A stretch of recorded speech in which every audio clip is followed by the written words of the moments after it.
Okay, before we move on, right, I would like to get to know you first. I need to do a check-in. So I want you to answer these 3 questions in a single word. So how's your day been? How's your mood today? And your expectation for this session? Alright? Only 1 word for each of these. Yeah. Okay.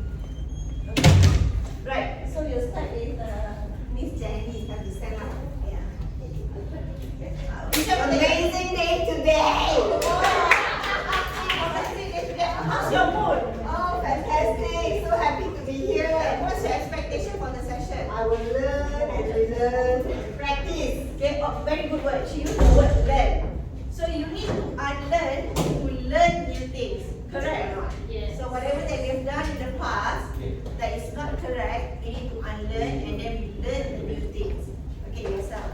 I'm Jane Tisho. Jane. Yeah, Jane. Okay. My mood today is. Your day. How's your day been? My day is busy. Busy, yeah? Okay. I started with a consultation today. Isn't that good? She's got no lectures today.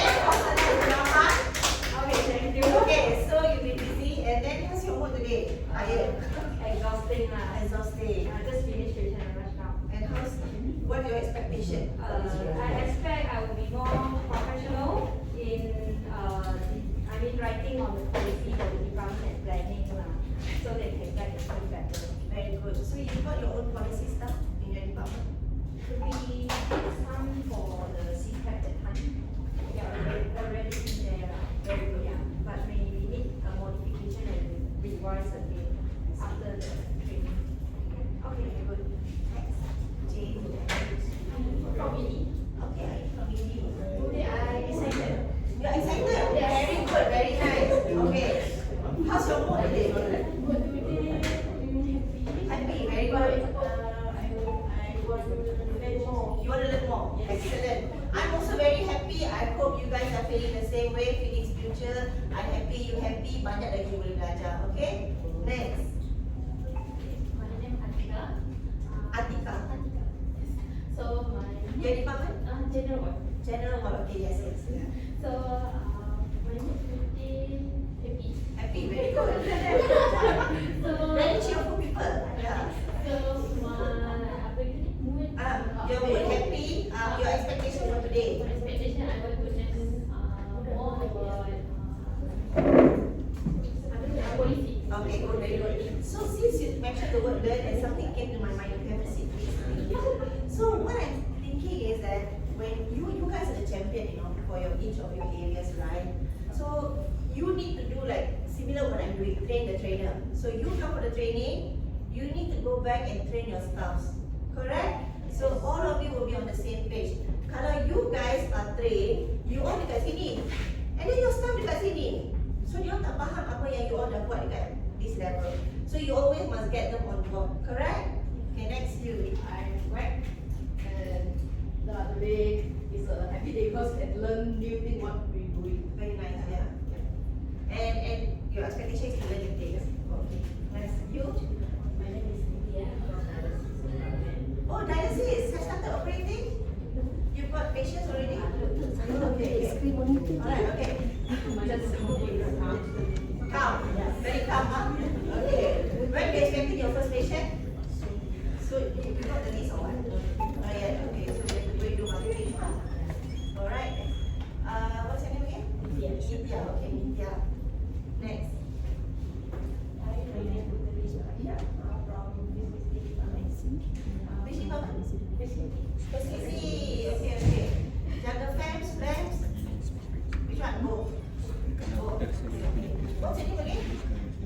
Puntali. Are you the facility manager?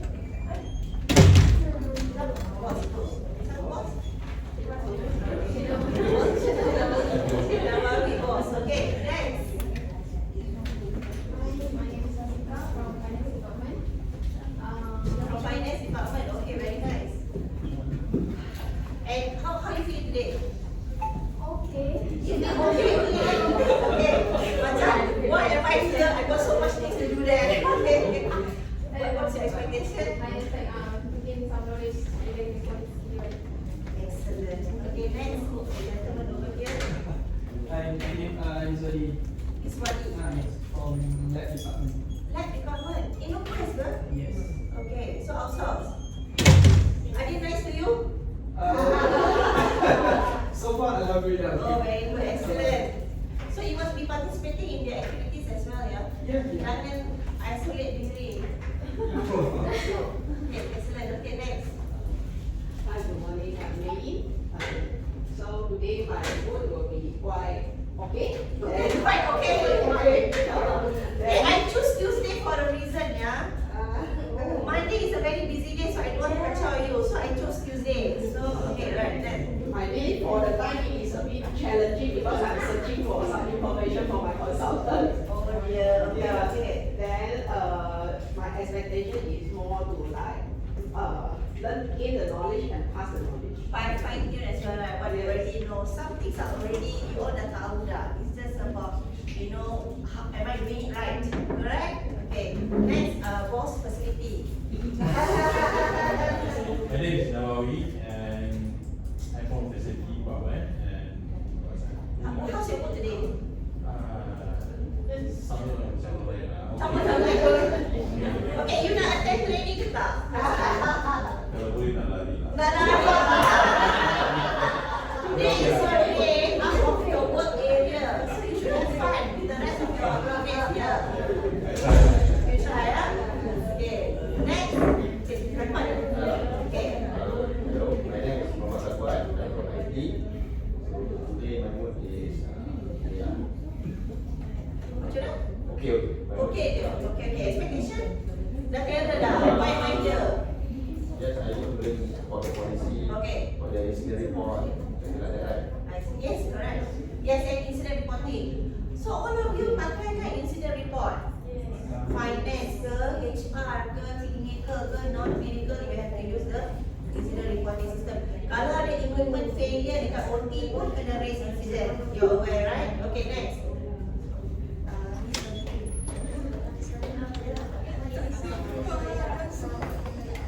Procurement.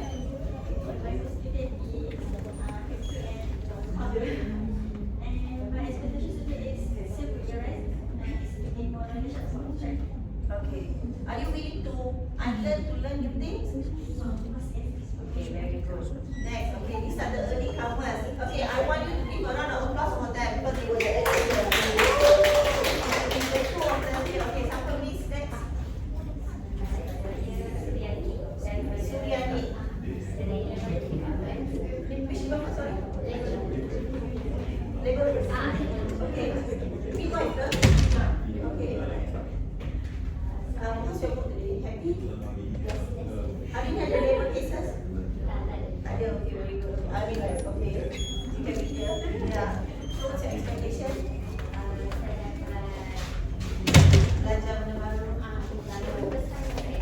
Okay, tapi pernah dengar tak pasal policy writing, document control, incident reporting pernah dengar? So it's like you're speaking to understand better step by step lah, betul? Ada policy tak ada government? Okay, okay, next. Kawan kita.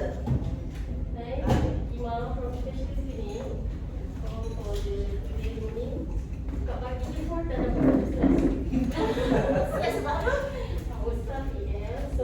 Oh, okay.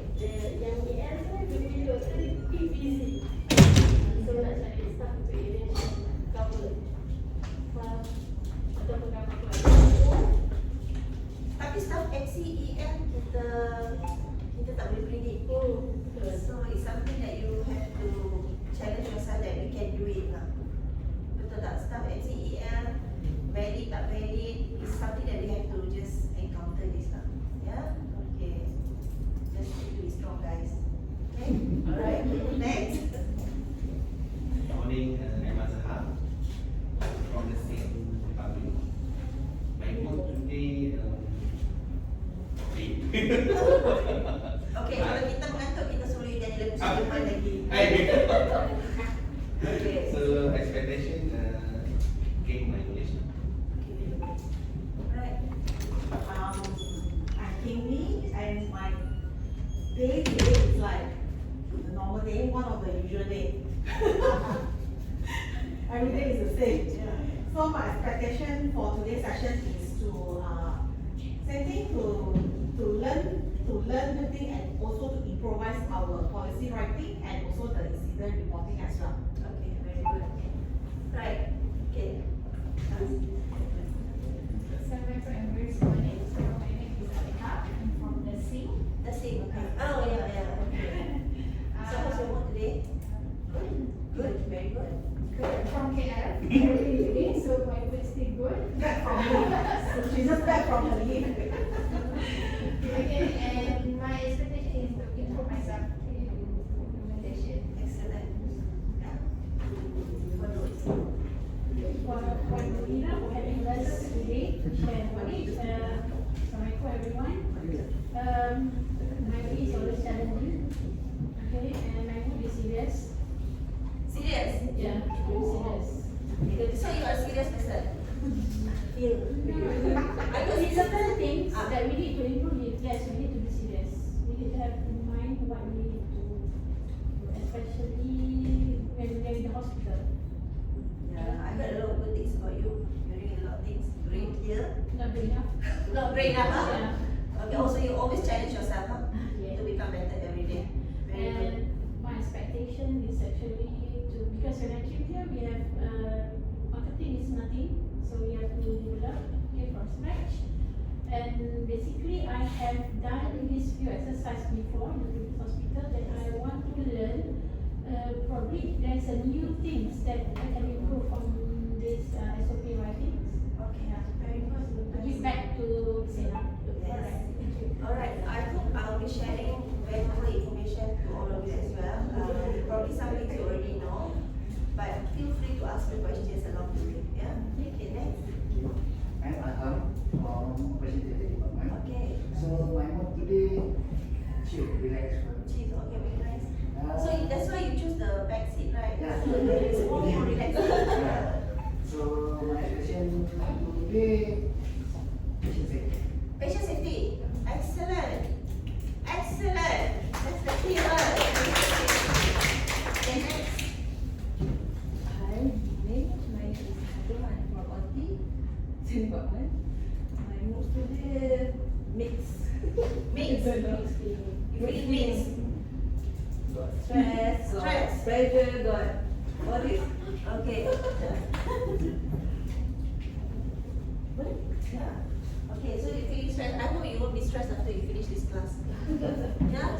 I hope all of us here can cheer you up. A lot of cases, is it? Huh? A lot of cases? 2 cases, but right now I have a major case. Ongoing. So thank you for coming. Yeah, thank you so much. Yes, next, please. Hi, Risha, HR. Okay, je. Okay. Very good. Okay is good. I will consider okay is good.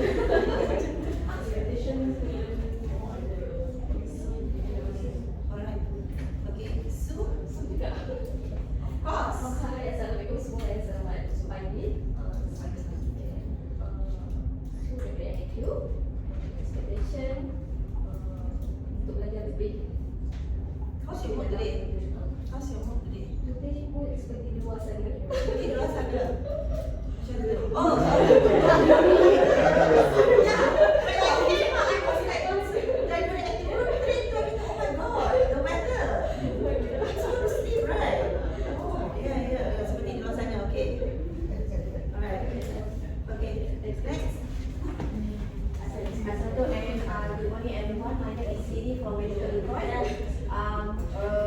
My day today a bit rushy since morning because nak buat hal and then on the way go to work people like always call you know. Yeah. So People yeah. call what? Where they call? Need this one, you know. You mean medical record? Yeah. Oh. And then expectation for the station, I never actually before this I never do any policy or work instruction. So since in Sena I learned on this one. So I hope what I do before for my department is right and we can improve. I'm some of you may know me, some of you don't. Anyway, I'll just do a short introduction about myself. I've known Miss Jenny here for a very long time. Okay, I'm a pharmacist by profession. So from being a pharmacist, I was involved in quality, patient safety and risk management for the past 10 years, and I realized that I'm very passionate about patient safety and also managing risk at our own respective areas. Yeah, so from then on, I actually did a lot of training and courses relating to these areas. Yeah, so okay, over here they are called as the Medical Affairs and Quality Department. Dekat group, we are called as the Medical Affairs. Ditambah kerjaan, Risk, Regulatory and Quality. Okay, so basically it's the same thing. It's just that Sue is actually managing risk and regulatory as well, but it's not mentioned in her job title. Okay, so they emphasize that on my title lah. Okay, that's about me. Alright. Is Dr. Lazim coming? Tapi anytime lah. Okay, so we just proceed. Okay. So this is our today's agenda. Very straightforward. I want us to, we have done the ice breaking session. I get to know you. I feel very happy knowing you and knowing your background. So we're going to start with the DCP. It's a standard accreditation used for document control procedure. And then we're going to have a lunch break. Are you okay with 1 to 2 p.m. or you want a shorter break? Is this okay? Alright, okay. Then we will have policy writing technique. Then incident reporting, Q&A, closing. Are we good with this agenda? Alright. So we may finish sooner, right? Based on your understanding of the topics that we're going to discuss. Alright. Okay. So this is our training overview, which is by the time you leave this class, you understand what is document control procedure, understanding policy writing structure, understanding incident reporting process, and also how all this will actually improve compliance and patient safety. Right. So if I say the word document control procedure, who has in mind what this phrase stands for? Document control procedure. Limited access to not unnecessary department. Okay, so it's control copy. Okay, meaning that you have to safeguard your documents. So document control procedure is about how you control your documents. Kalau katakanlah you ada policy. So can you just print out your policy suka hati? Kalau that's why I want to advise you guys pun, everything you have to put in a shared drive. So you don't have hard copies. If you print hard copies, you need to stamp control copy. Sebab it's not supposed to leave the hospital. Okay, this is how serious or PNC your policies are. It shouldn't leave the premise. So you can stamp control copy, then people know that it's a printed copy. And only MEQ by right should be able to print the hard copy. Department lain tak boleh print sebarangan. Kalau nursing team nak print, you have to get Suhaida to actually print out for you. Okay, so this is the extent of how you should look after your documents. So that is document. That is only one part of your document control procedure. It's basically looking after your documents in the hospital. Alright? But at the moment, do you put your policies into a shared drive, a Google Drive, or you print out, or you have hard copies? You use a shared drive? Very good. So macam katakanlah customer service or service excellence, can Miss Jenny see pharmacy department's policies? No. Actually by right, you should be able to see. Patutnya boleh. Because you want to cross-reference, pharmacy processes ni macam ni, customer service processes ni macam ni. You shouldn't restrict that policies to only certain departments. You only restrict access, not for the policies, for other things. Like macam katakanlah you have a medical legal case, bila ada lockdown, then you have to segregate kan, isolate certain medical record department. That medical record folder, itu yang tak boleh ada access untuk yang lain. Policies by right you should be shared across. You shouldn't restrict to your own respective department. Are we clear on this? Okay. Oh, I just want to tell you a story about change. Okay. Have any of you seen this? I don't know which generation you guys are. Okay, some of us I know lah. Have you seen this? Floppy disk? Sempat. Sama tak sempat? I don't think ada sempat.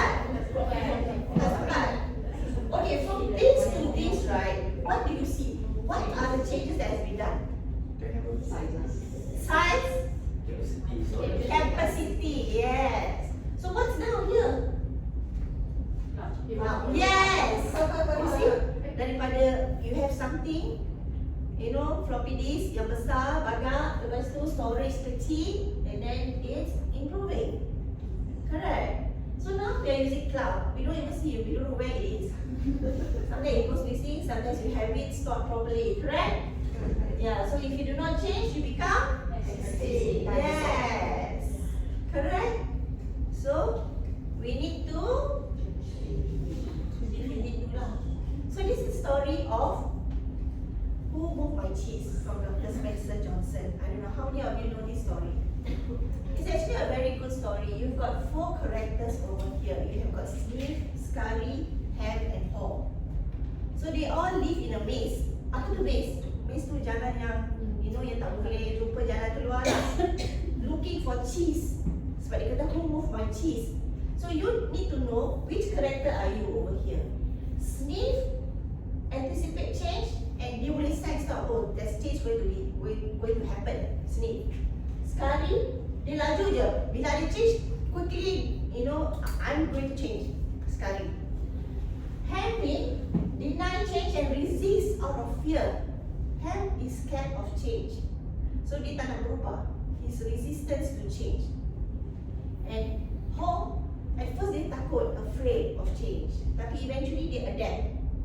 So which character are you? Are you going to be the one that's quickly and I need to change? Sebab you dah sense something going to happen, so you need to change. So you need to know which character you are. What happens if you don't change? Yeah, okay, first you extinct kan? Change is inevitable. Now, at this era, is inevitable. The faster you change and adapt, the faster you get your growth and your success. Do you believe in this? Yeah, so that's why I want to share you this before we move on with the training. I hope you get the chance of reading this book. It's actually a very good book, right? Spencer Johnson, and he's got a lot of many other books. I just want to share this. If you have time, please find all these books and read. Alright? Okay? Okay. Now we move on to our topic today. This is our contents of our training. We've got 9, tapi don't worry, semua pendek-pendek sahaja. In fact, probably we will finish even earlier. Importance of document control, types of control documents, document control life cycle, document creation, roles and responsibilities of MAQ and the staffs, how you store your documents, and your document control tracking in Sena Segamat and form numbering format. Alright? Okay, so the learning objective here for our document control. Just now tadi content to the 9 components is part of your document control procedure, or you can call it DCP. Do you have a policy on DCP, Ms. Kimi? Haven't. Okay, so we need to have a policy on document control procedure because you need to have the mother policy for all your other policies. Alright, so you need to have one document control procedure policy. So it's about understanding that CEO talking, COO, motivational guys, right? So, we started off the hospital with nothing. And here you are, you've done a lot for the hospital. Very proud of you. I've not seen in Segamat, this is a district, right? You've got a very when I came in, right, when I saw the hospital, right, it's a district though. It's a daerah Segamat, and you've got this majestic looking hospital. So it's got a lot of potential, I see. You're going to bring up the daerah, the district itself.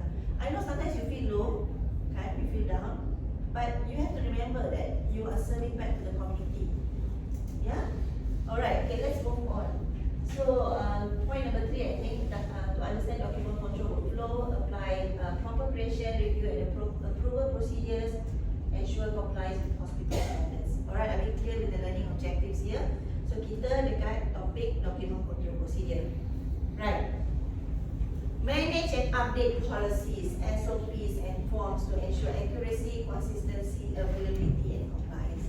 It's actually a very dry topic, tapi I have to say it out, so you need to understand what it is all about, okay? Prevent outdated documents. Right document, right place, right time, right version. So document control procedure ni interrelated with your policy writing. Correct? Because you are not supposed to use outdated documents. Siapa tahu polisi kena review berapa kerap? 3 years. Yes, every 3 years or lesser. when you have a massive change in process. So you kena tukar. You jangan tunggu 3 years baru nak tukar when you already change everything down there. Alright? Ensure regulatory compliance, MSPH, MSc. You know your boss? He wants to go for your MSPH bila? When? 2026. Sure, can ah? 2027. Can or not? Okay, we've got a lot of people here ada experience MSPH from a previous hospital. I know Miss Jenny has, Azhar has. Who else have experience MSPH? Yes, you guys. So you gonna start your evidence file from now. Jangan tunggu last minute baru nak create evidence file. You don't have to call it MSPH file. You can call it evidence file. So apa-apa evidence yang you buat dekat department you just put into the file first, and then when I come in, kita bahagi-bahagikan dia punya divider. Correct? Alright? So I'm not going to be educating you on MSQH yet. Siapa tahu 7th edition dah keluar tau. So if you guys go for MSPH, it's going to be a 7th edition. Nomor 6. Yeah, okay? So boleh download FOC, download. So you need to download and then letak dalam share drive. Semua standards tu yang relevant to this hospital. So dia ada by standard. Nanti you can discuss with me, you download and then you put all the MSP standard files. All your thing here, they boleh refer dekat standard tu. Macam OT ada standard OT. PFR, patient family right, Jenny here, and then endoscopy, labor room, semua ada standard masing-masing. Okay? So you start to read now. I can come and give you the training. I can, but you need to read the standard first, because if you don't read the standard, I can't give you training. You tak faham apa cakap. Alright? Okay. Why is it important?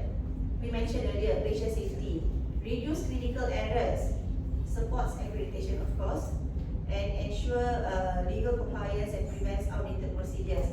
How do we prevent clinical errors by having good documentation? How?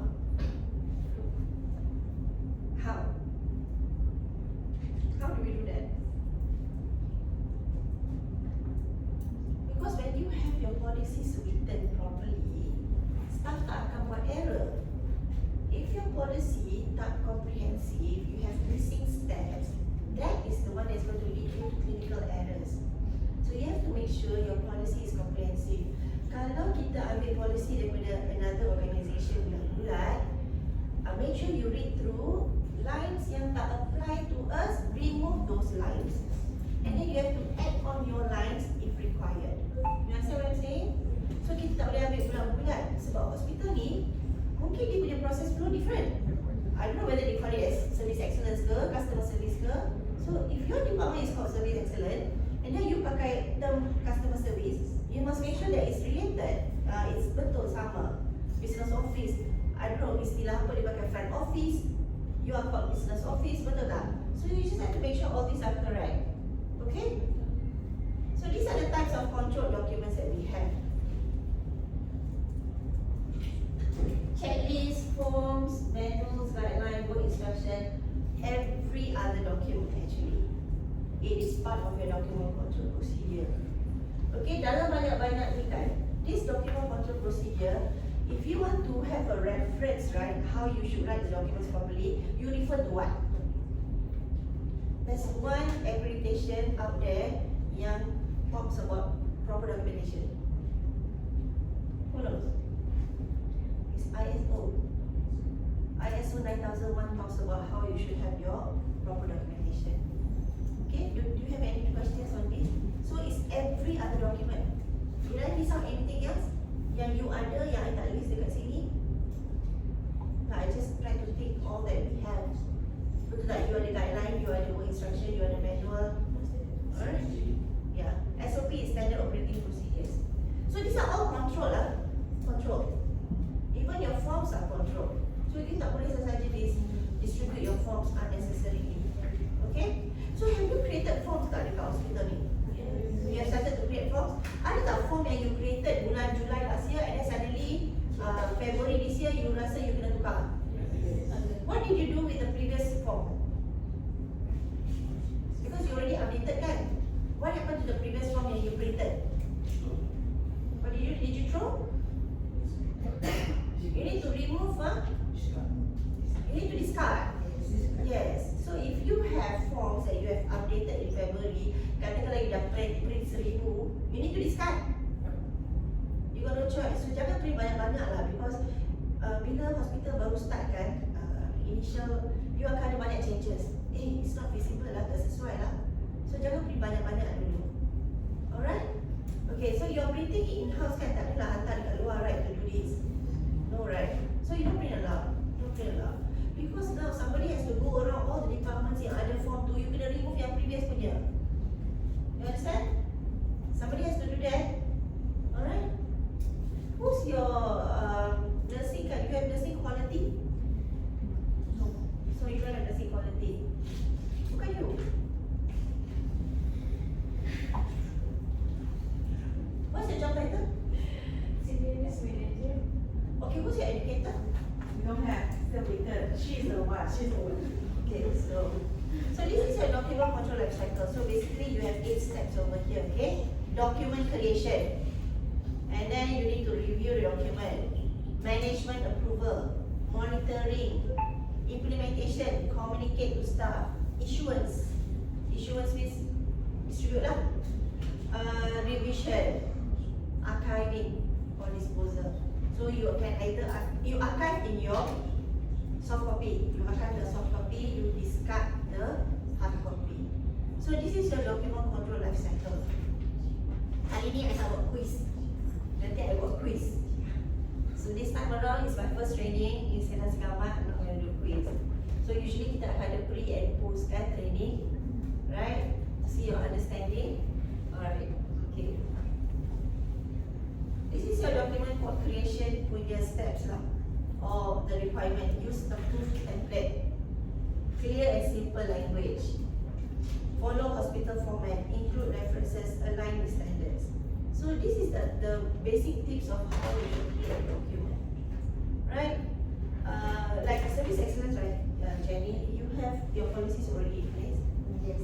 Yeah. So did you like copy the patient family rights file over here already? Patient family rights we already have. Yeah. We already have. Like grievance mechanism, grievance flow. Because I management. yes. So I want to take this opportunity, right, to prepare you guys for MSPH as well. Siapa yang ada experience MSPH, you can start to create your file already. Meaning you have experience in MSPH. Okay, good. Yeah, so you need to start off now, because kalau tak, I'm coming back in May to start my gap analysis. Yeah, but I will go by department. I will work with Pansu here. Which areas I will come to visit when I come. I cannot do a lot because I'm alone with her, right? So probably 3 areas at one time. Okay. Okay. The roles and responsibilities of the document controller. Do we have a document controller in the hospital?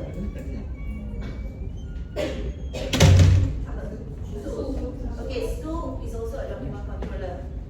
Okay, so this is the roles and responsibilities of Sue and AQ. Provide support in the development and troubleshooting of policies and forms. That means kalau katakanlah ada orang yang tak faham how to come up with a policy or document or writing of a what you call guideline manual. So you have to have a reference point. Or me myself. Tapi kalau if you reach out to Sue, Sue will reach out to me as well. So don't worry. Okay, you are in good hands. You just need to voice out kalau you ada issue or you have challenges in coming up with a policy. Alright, so we have our policy database. I have whatever that you need. You can just reach out to me. Reach out to Pansu. She will reach out to me. Alright, okay. Ensures the policy is finalized, signed off by review team and approved. Siapa need to approve the policies in the hospital? Okay, the highest in rank, which is your COO at the moment. And for clinical policies, who needs to approve? Yes. That's right, very good. Kalau non-clinical policies, if you want your PIC to also approve, I'm okay. Tapi clinical policies, wajib compulsory for the PICs to sign approve. Who can be in your review team? Okay, I want to ask you, right? Katakan ada tak sama-sama from business office? No. Okay. From nursing, infection control, do we have infection control? Siapa infection control? You, okay, you also.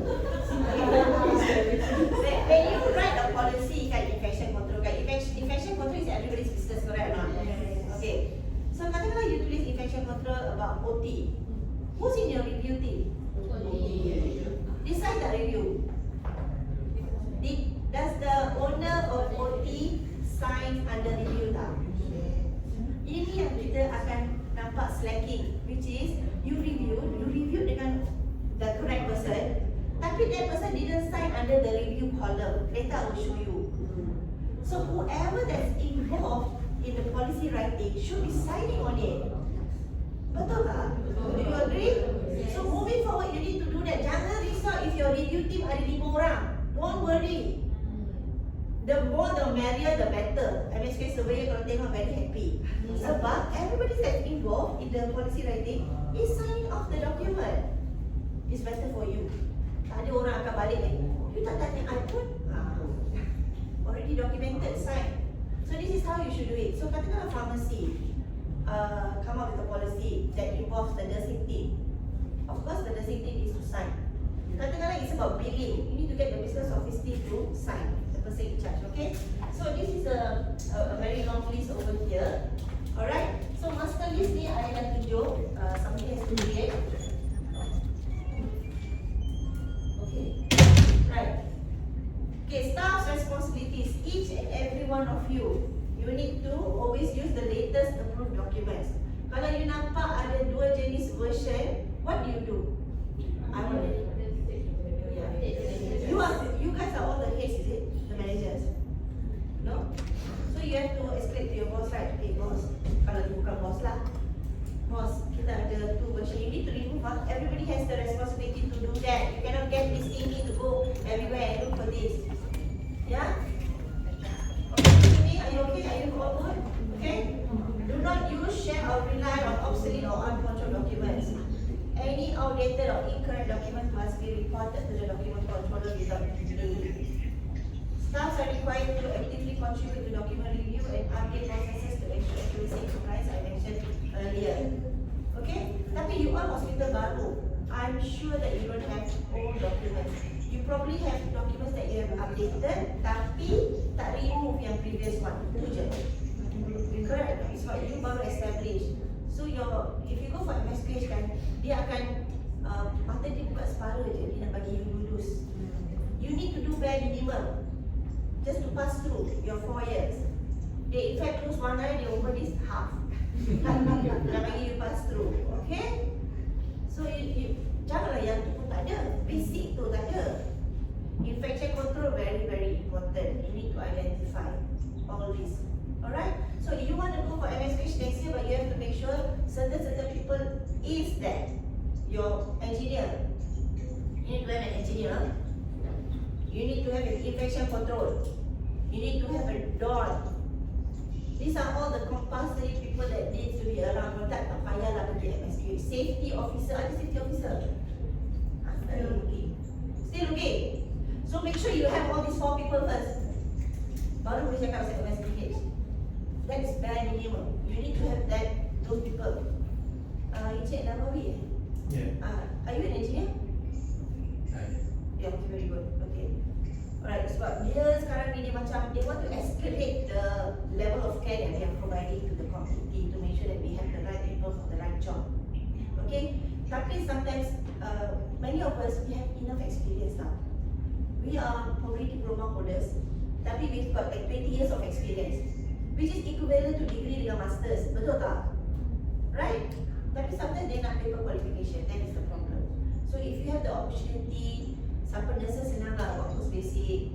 You know, you need to do this if you have the opportunity and also if you have the capacity, because sekarang ni you're running at Dean kan? Can you afford to sign anyone for post basic? You can. Excellent. Are we sending already? This June we are targeting to send 1 for OT and 1 for infection control. Who's sending for infection control? One of the general ward senior staff nurse, she volunteer herself for infection control. It's a 6 months or 1 year program? 6 months. 6 months. Oh, excellent. Dekat mana? Oriental. Oh, really? Oriental Melaka. You mean to get a cert? The post basic, yeah. Yes. Oriental Melaka can do.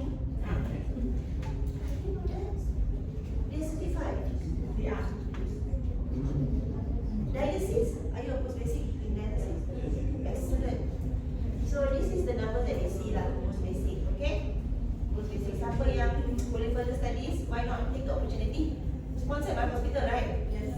Sponsored by Tan Sri. Okay.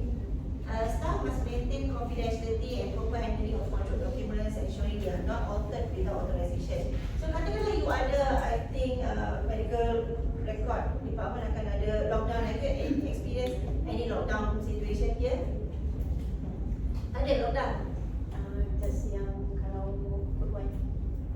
Okay, lockdown is when you have a potential medical legal case. So katakanlah ada potential medical legal case, you need to remove the folder, tapi you EMR. Maybe yang ada dalam folder is minimal lah, mungkin consent form ke, whatever that you need to put inside the folder. You kena lock kat dalam, I don't know, it's supposed to be in medical affairs and quality department. Lockdown means you kena remove from your department, pass it to her. That case is under review sebab you tak nak siapa-siapa tamper the document. Understand? So this is lockdown. Bukan provide ke bukan. Lockdown means you need to remove the folder from your department, pass it to NAQ, kena kunci, lock and key. Tak boleh tamper dah, tak boleh touch. So these are cases that is potentially litigated. Maksudnya you dapat lawyer letter. Sebab you baru, I'm telling you early. So far, touch wood, right? None yet. Okay, so far so good. So the only way to make sure that it doesn't mature into a litigated case is by managing complaints well, following your grievance flow. You have it displayed, right? Your grievance mechanism. Kalau patient raise complaint. Yes, I have one, but because they're going to change the PIC, the one that was signed, they're going to proceed payments, change the PIC, then we put it all over. Okay. That has to be displayed. Patient has to see that grievance mechanism. Kadang-kadang patient bagi complaint, I want to ask when you get a complaint from the patient, right? So you are at the ward level, right? How do you escalate this? So you receive today. Okay. Of course, I will escalate to my see what is the issue first. So Okay. if it is settled at my level, then I will settle it at my level. Okay, If I very good. can't settle at my level, of course I will pass to my SMN. Okay. Yes. In the level. Then if she also can't, then go to don't. How do you decide things that won't escalate and things that will escalate? Do you need the feedback if they receive one? If they are able to settle? Do you still need that? We will still need to document it, so that we know what has happened in future for reference as well. But you never know. Hari ni dia okay tau. Already settle with the patient. Then they come back after 1 month, and then nobody knows, and then they come and straight away find Miss Jenny, and then Miss Jenny don't know about the case because you thought you already settled the case. This is how lawyer cases are, you know. Hari ni dia kata dia okay, dia discharge, and then balik dia discuss dengan dia punya lawyer friend ke, lawyer family ke, family yang ada lawyers ke. They will come back after 1 year untuk sue you guys. So any complaints should be channeled to the service excellence team. Faham? Even though you have settled that, then you update. We already settled this. She was happy. Patient was happy. Patient went back home. Doesn't matter. So if patient comes back after 1 month, you still have the track records. Okay? Any complaints, even though you manage to settle at your own level, pass to service excellence team. Okay? Faham? So this is the issue that we have in Sena Segamat. You need to, this one need to discuss with Dr. Razif. I want you to have a shared drive. Policies between departments are shared among yourselves. Your guidelines, your drug formulary inside there as well. Your private hospital act, your nursing act, all of these should be in a shared drive. Even for your OT kan, especially your credentialing and privileging for your doctors. You need to have access. Surgeon ni boleh buat prosedur ni, and the OT nurse need to be able to view this. So the doctor has been privileged to do this procedure. I think at the moment kita ada benda ni. All these things must be put into place before we can go for accreditation, but we are starting early. Don't worry. So benda-benda ni is just about documentation. So at the moment kan,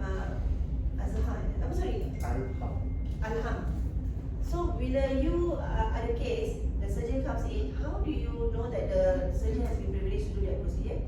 Okey, kita akan dapatkan list maklumat daripada MAQ lah. MAQ?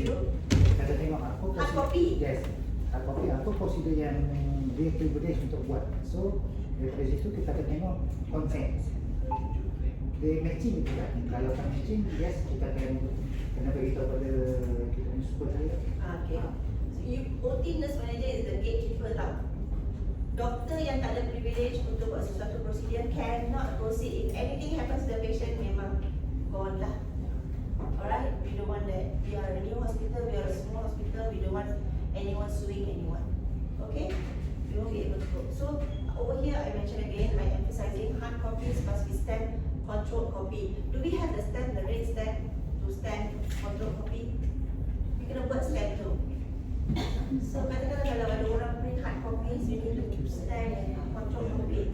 Do you all have the need to print the policies for any reasons? Do you have the need to print the hard copies? Yes.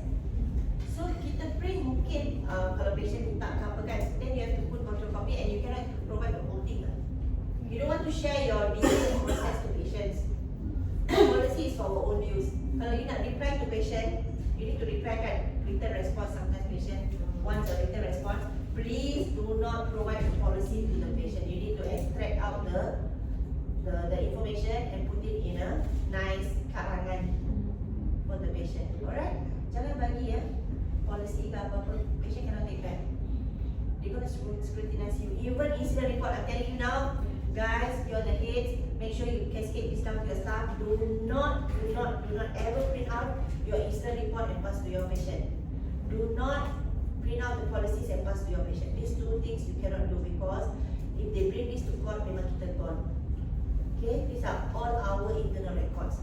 If you want to share with the patient, if you are not able to share it with the patient properly, you think that okay, I cannot do this, you get your seniors to do it for you. Alright? So these are all very important details yang kita tak boleh reveal to the patient. They will come back to us. Alright? Clear? Okay, I'm talking about the software. Banyak companies actually pakai software. Roland semua tu. Tapi kita invest yet. Okay? Clear? Are we clear? Okay, so at the moment you have your Google Drive. Cukup tak storage capacity? So who's going to be in charge when I leave this place to upload your guidelines, your manual, your CPGs and all? Who's going to be in charge? MAQ? Can I? Can you do it? So dalam Google Drive tu, you kena upload dokumen-dokumen macam CPG tu macam dengue. I don't know you pakai any guidelines kat sini, dengue.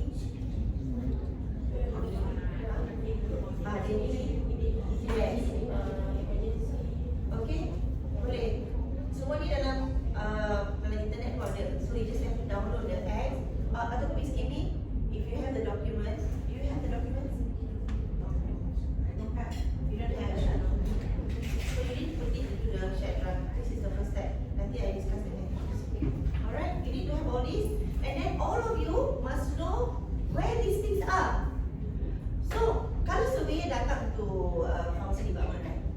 And then dia kata, okay, where can you find all the policies? You jangan pula. Of course, I know you can. Your team don't know where the policies are because you kata refer system. Semua basic answer refer system, but don't know where the system is. Yeah. So this is an issue, and it's not only in Sedah Segamat, it's everywhere. Faham? Okay? This is the type of master list I want Sue to create. So can you see how it's done? I've given you column by column what you need to do. So over here you akan nampak status expiring less than 6 months, expired very more than 6 months. Because when should you start to review your policy? When you should start to review? Not every 2 years. When you should start to review? After 2 years. 6 months before expiry, you can review. Sebab you need to get the signatures, it all take time. So this is the guideline that I'm giving you. Guideline is something not compulsory, it's I'm advising you.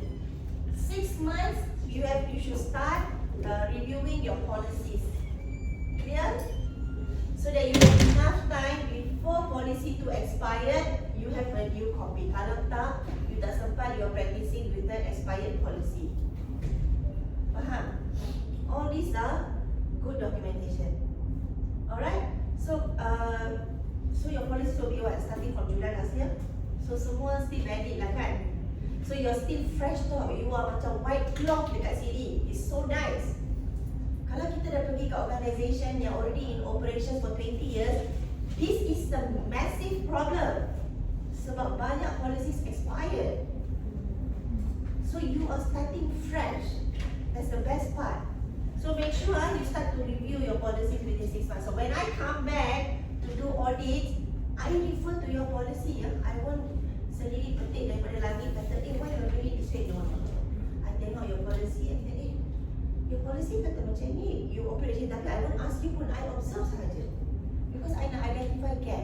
I'm telling you, this is what I will be doing.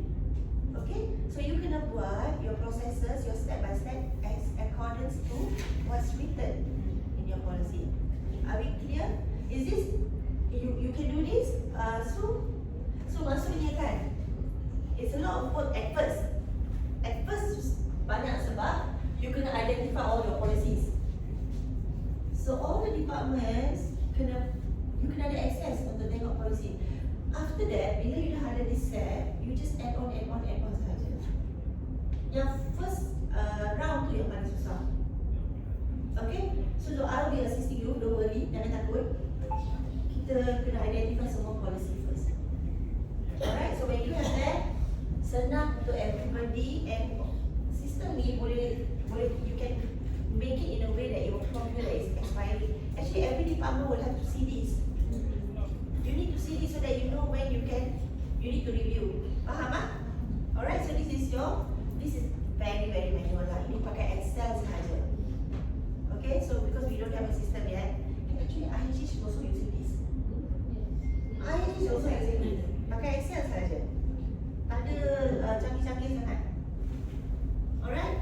Okay, so form numbering format. So I am referring to ISO lah because it's a reference point for us. So form numbering must be controlled, consistent and traceable. So I'm using this method, guys. I want you to put your organization is SSHS. Betul tak? Organization, Senas Gamat. And then you put your department. Department, katakanlah pharmacy. And then you put your document type. Is it a form? Is it a policy? Policy you will letak POL. Alright? Kalau form, FRM. Those kind of things. Alright? So, and then you put the running number, which is, katakanlah policy 001. So that is your running number. And then version, kalau baru is B1. Clear? Senang tak?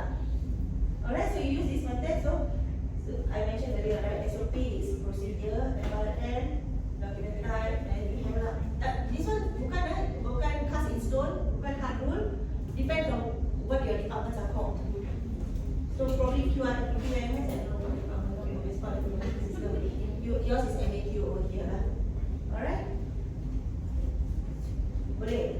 So this is where you should have your numbers, the document numbers. But this one, the numbers will come from MQ, right? So will give us this. Correct. So now, all of you have come up with your own policies, right? I don't know where the numbers came from. That is the problem. So maybe pharmacy, you will have your own tracking number. It's okay because they still have the department name. Farm, you call it PHARM? 001. So yours will be NUS. What? NUR. NUR. So moving forward, if you want to use the 001, you still can because the department in front is different. That's what I'm saying. So by right, 001 should only be applicable to that pharmacist document 001. So it should go, 001, 001, but it's not. There's no cast in stone on this. So you can still maintain your number. I don't want you to change that. Once she has consolidated all this policy numbering, it will be easier for all of you to reference. Numbers ni dah ada. So I don't want NUR 001 is used by another department somewhere else.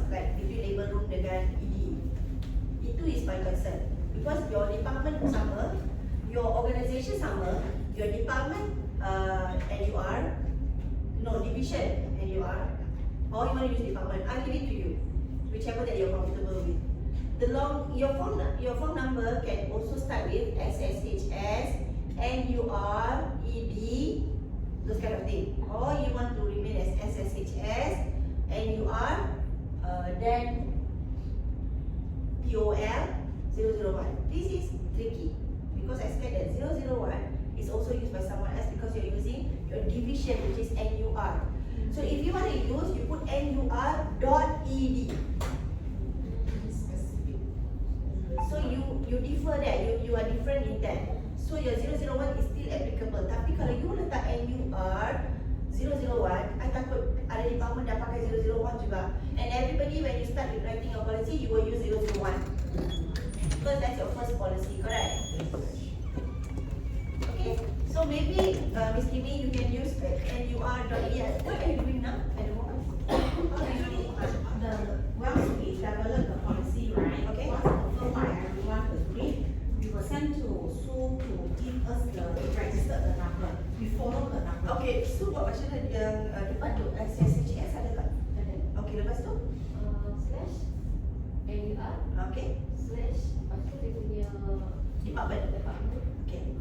Okay, then you're safe because you have the department name. Mana yang baru ada department lah. Yes. Yang lama tu kena ikut. If you use one method, use the same method. Don't change macam pharmacy pakai lain, nursing pakai lain. Then now you're saying ada division, pharmacy you don't have a division. So yours will be pharm.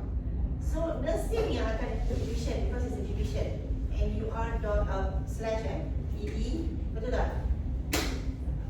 NUR/labor room, LDR, betul? Macam tu lah. So you boleh pakai slash atau dash, whichever that you're comfortable with. Boleh, sama je. Your version ni penting kalau version dah tukar, kena tukar B2. Okay, when you create a new form, since we're talking about forms, right? Siapa kena approve form ni? Katakanlah form C untuk ED. Who has to approve your form? Kalau ED? ED will be manager.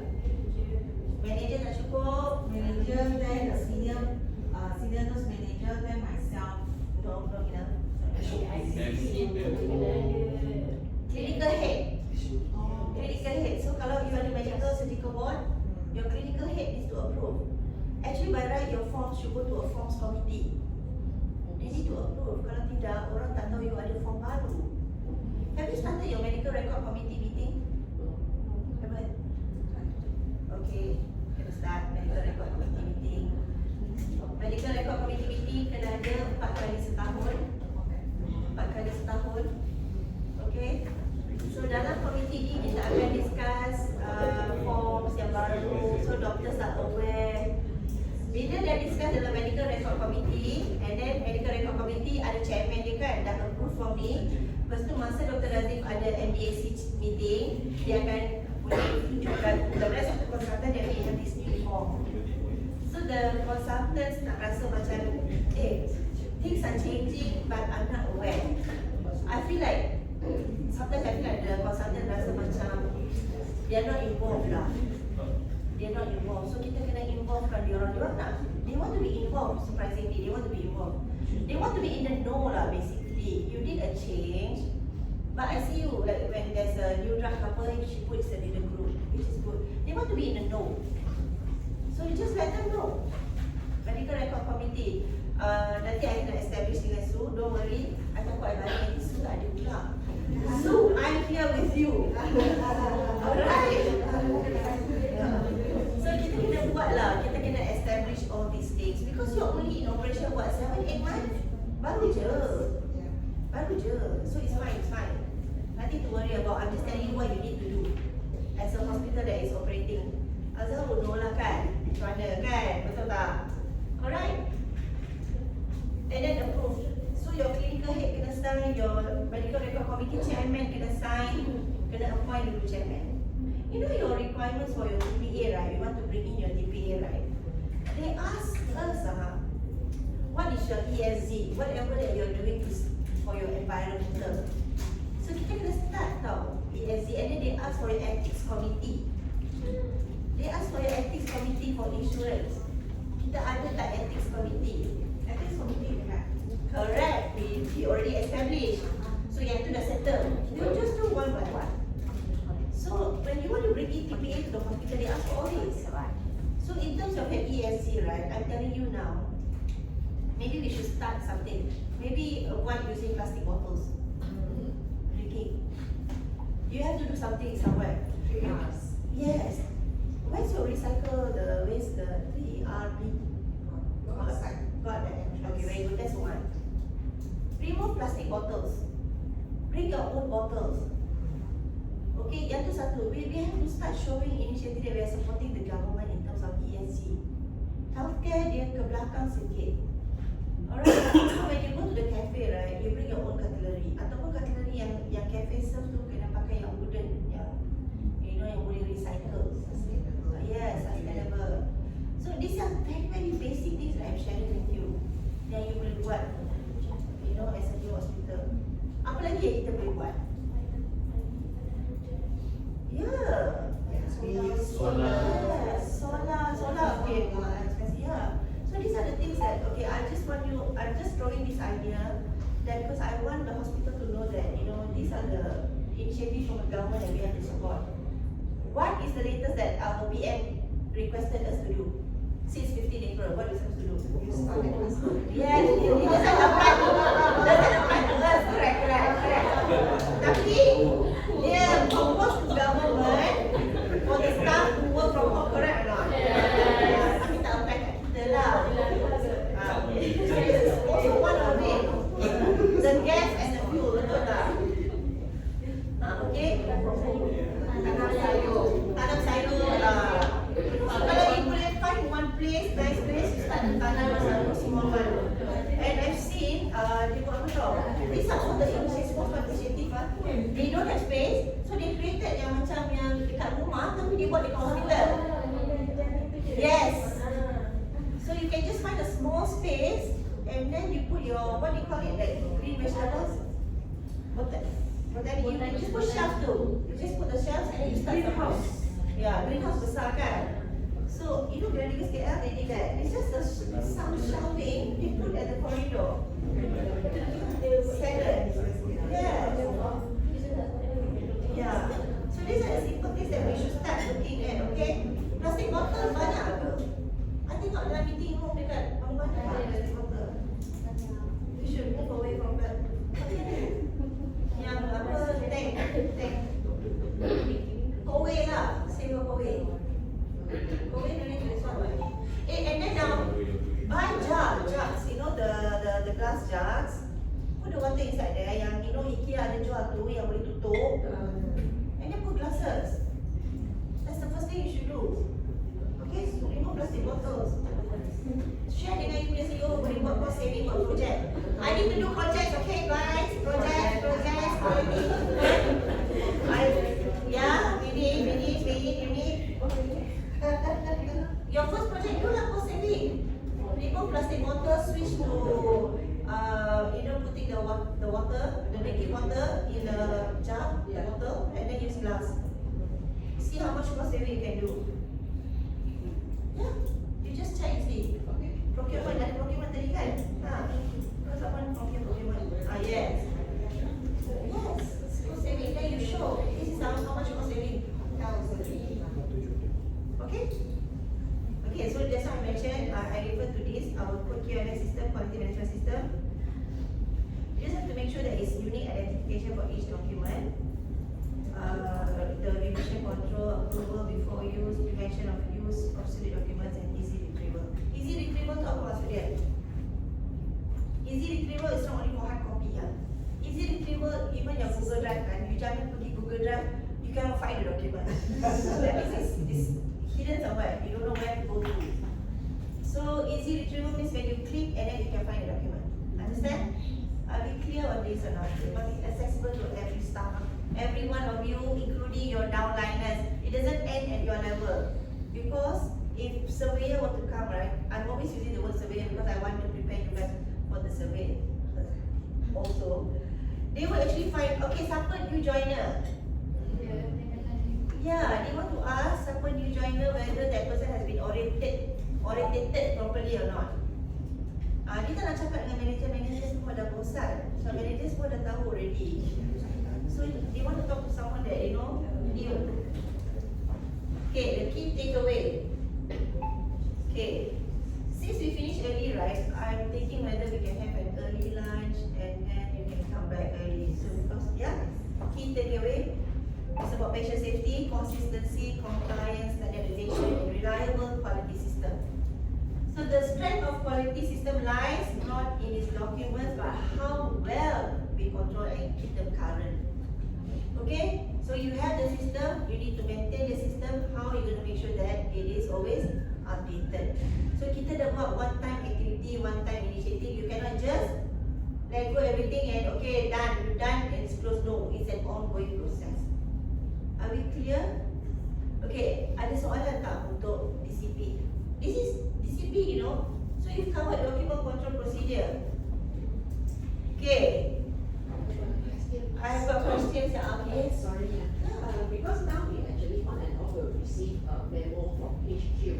So how are we going to manage these Memos. Say from who? HQ Finance. Okay. Like my question is number one is like they will share the internal memo from them and ask us to like comply to conduct. So the memo after they reach to us, like someone it involves inventory, so who shall taking care of it? It shall be each entity finance taking care of it, or it's actually fall under procurement and store department. That is question number one. Question number two is sometimes I actually assisted in reviewing their workflow. So just now Ms. Munira mentioned that whoever that review is better to have the column. So even though it is HQ and entity difference, it also can be plugged inside. Yes. So whoever that is required to take action on it is the person who is a custodian at hospital level. Say it is from finance, right? Instruction. But that instruction is basically they're speaking to you, right? Yeah. So you need to take charge.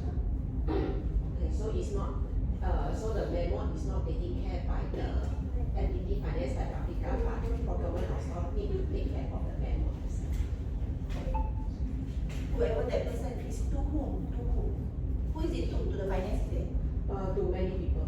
To many. I remember Someone has to take charge, lah. Yeah. Someone has to take charge. Okay, so these are the questions that you can, when you do training, when you go back to your department, right? You can ask your team members lah. Alright? About these questions as well. You can also do subjective ke, objective ke. Make sure that you share this knowledge with them because you have your staffs are healthcare background. Not all. Yeah. So we need to start to have service excellence training. You need to start to have what else training? You need a lot of training actually. Yeah. You have your step up program. You need to start doing that. Like how do you greet? I'm actually deviating. What I'm saying is you need to have training. How you actually greet your patients, like Ms. Jenny to show you like that. Are we all doing that? Is there a standardization across hospital, like customer service is doing this? Are we also doing that at the ward level, at the business office? So these are the things that we need to start, to get it going.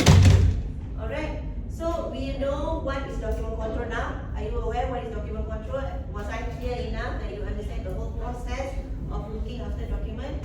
Why is it important? Keyword. Yes.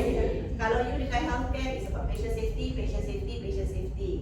What types of documents are controlled? I mentioned a few types of documents just now. Forms. Lagi.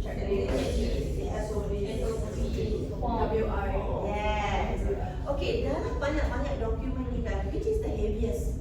SOP and policy, correct? Policy. Alright. So what is the difference between policy and SOP?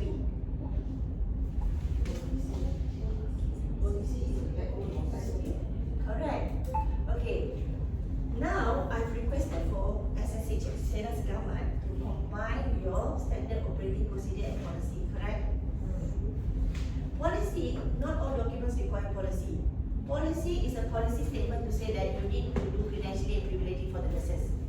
That is a policy statement because it is coming from the regulatory requirement.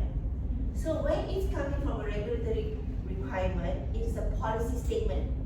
But because I don't want you guys to have so many documents, katakanlah example document, you have standard operating procedure about credentialing and privileging, and then you have policy on credentialing and privileging. Tak payah, because it's very similar. Yang policy on credentialing and privileging is just talking about, it's a requirement. So that's why I will share you later, point number 6, your table of contents for policy writing is policy statement, your policy. So certain documents will have policy statement, certain of your standard operating procedures won't have a policy statement because it is not a requirement from the regulatory body. But if you want to add on your own policy statement, it's fine, tak ada salah. So I don't know, some of you, if you come from your previous practice, you might have policy on credentialing and privileging, and then you have standard operating procedure on credentialing and privileging. But I want to combine over here. There's no wrong. So you have only one policy on credentialing and privileging. I tak nak you all pening. So you akan confused, ini ada policy ke tidak? Betul tak? So that's why I'm trying to make your life easy. That's why we also amended the incident reporting, because sometimes I feel like the incident reporting is so open, subjective. You tak tahu apa yang required untuk masuk dalam your incident report. Actually, in fact kan, if I can do more, I just want you to fill up. Ada drop down list, you pilih. You tak payah karang already. I don't want you all to karang. So when you just fill up phrases, macam short phrases, 2-3 words, it will be easier for all of us to understand the incident. Sebab kalau subjektif sangat, because this incident report is open to everyone from every level, betul tak? Nanti dia kata apa yang nak kita tulis kat sini, betul tak? Because sometimes the nurse is working during Saturday or Sunday. Lepas tu balik tak sempat raise incident. Sometimes you call it PCA, kena raise incident ke whoever that's been instructed to raise the incident, because you don't want to wait until 3 days baru nak raise incident. Betul tak? So these are the things that we need to look at. Boleh?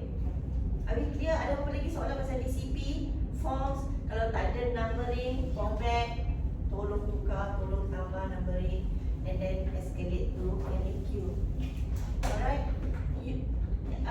Puan Suhaida pun akan dapat colleague soon. Right? Someone is coming, I think. We are trying to bring in people to assist us, otherwise we cannot do things, so many things to be done. Tak boleh, 2 tangan tak cukup. Lagi-lagi if you want to go for survey. And if you want to go for MSQH, right, it is showing the community around that you guys have certain benchmark, certain standard. Kalau you tak ada apa-apa accreditation or certification, then dia kata you benchmark against who? You benchmark against nobody. So kalau you ada certification, you are benchmark against national standards. For branding as well. Yes, branding, insurance. They ask, are you accredited by any organization? Correct or not? So we need to do this. We need to, I will guide you. I can hold your hands as long as you want to do it. I'm here for you. We are here for you. You know? Alright? Any other questions? Ada? Okay. So why don't we go for a break, and what time would you like to come back? Can we come back like, because I don't know what time is it, so huh? Sabtu? Can we come back here at 1:30? Can? 1:30? Jangan lambat ya. So if we finish early, we can go back early. 1:30. The lunch is served outside here. Oh, excellent! Good lunch. Okay, I didn't know. Okay, please. Alright. This is our own chef. In-house chef. In-house chef. Yes. Alright, very good. Okay, what I'm going to do is, when I say game, you're going to say on.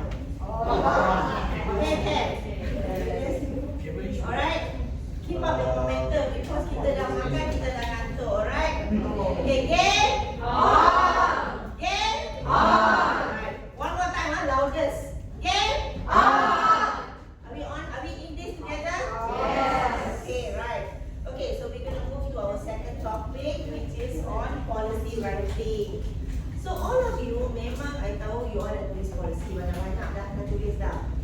And probably the information I'm sharing you today is benda yang you dah tahu. Alright, so kalau you dah tahu, maybe it's a refresher for you. Tapi for those of you who are new and required to write policies, so you can take this as your learning curve. Okay.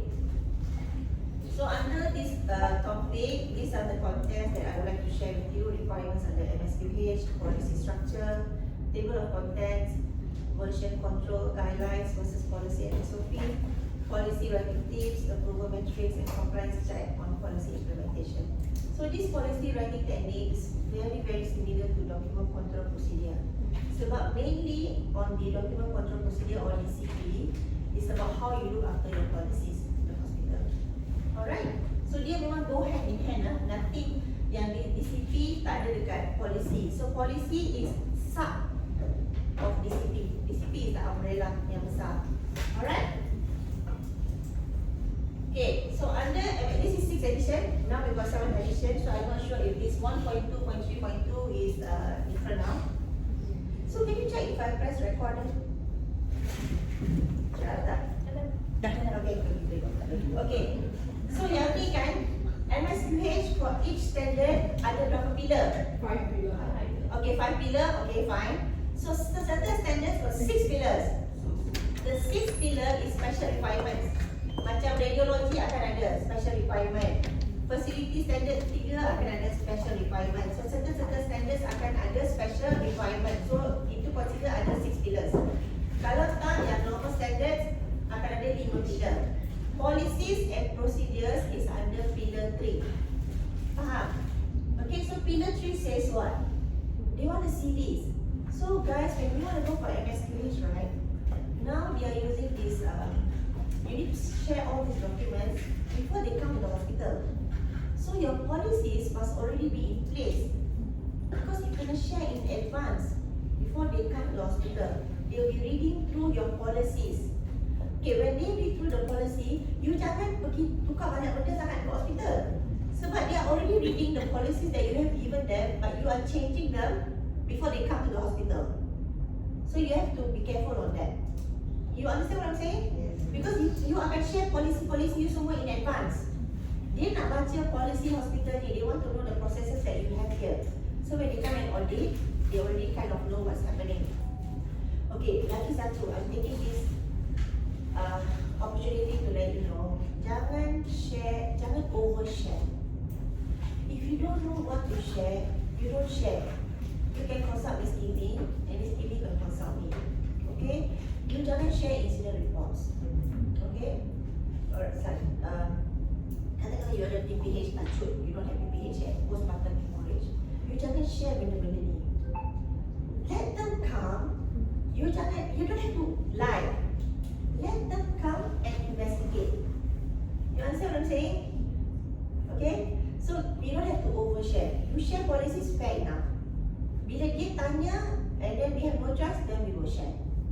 Kita tak payah kata, okay, come and voluntary information, unnecessary information.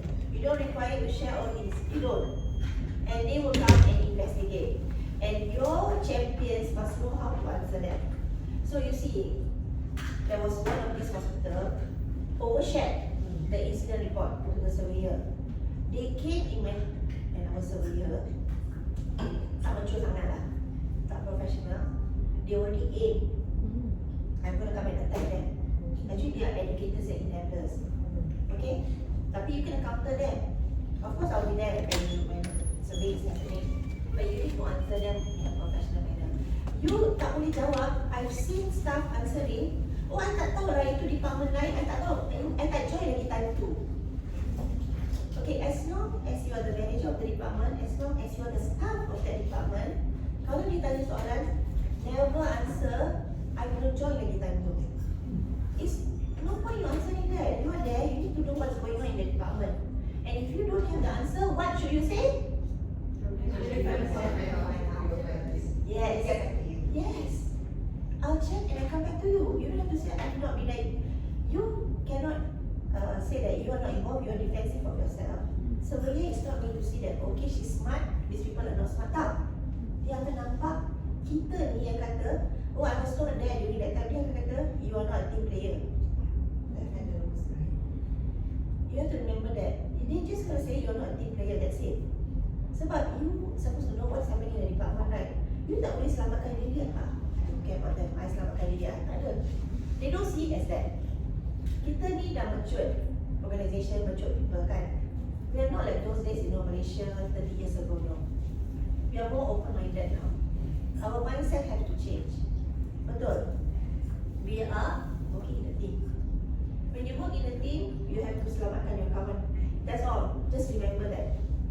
Even if you don't like that person, but when it comes to work, we have to work together. You have to put whatever friction that you have aside. You just need to get the work done. Alright? Am I clear? Okay, I hope you guys have employee handbook. Ini part of requirement, ya? Have you seen your employee handbook? Ada? Ada, okay. So staff tak boleh kata, I tak pernah tengok. Ini pun dia boleh tengok jawapan macam ni. So you kena ada employee handbook. Sebab takut nanti ada yang kata tak nampak, tak boleh nampak. Yes. Ya, sebab every time you ada staff baru kalau tak dapat, dia akan kata dia tak pernah tengok. It's an issue. Employee handbook, that means ada communication background. So, must it be a physical? No need. Soft copy also can, right? Just put it in the same shared drive that I'm saying. Your employee handbook, your whatever guideline. Semua letak dalam shared drive. And tak ada staff boleh kata, I tak pernah tengok. Actually, you're safeguarding yourself. That's all. Unless ada benda lah employee handbook yang you tak nak share, which shouldn't be there in the first place. Because employee handbook is supposed to be transparent together for everyone. Okay, nothing hidden there. Betul? Faham? Okay, so these are the things that you need to have. Changes in policies are notified to the staff.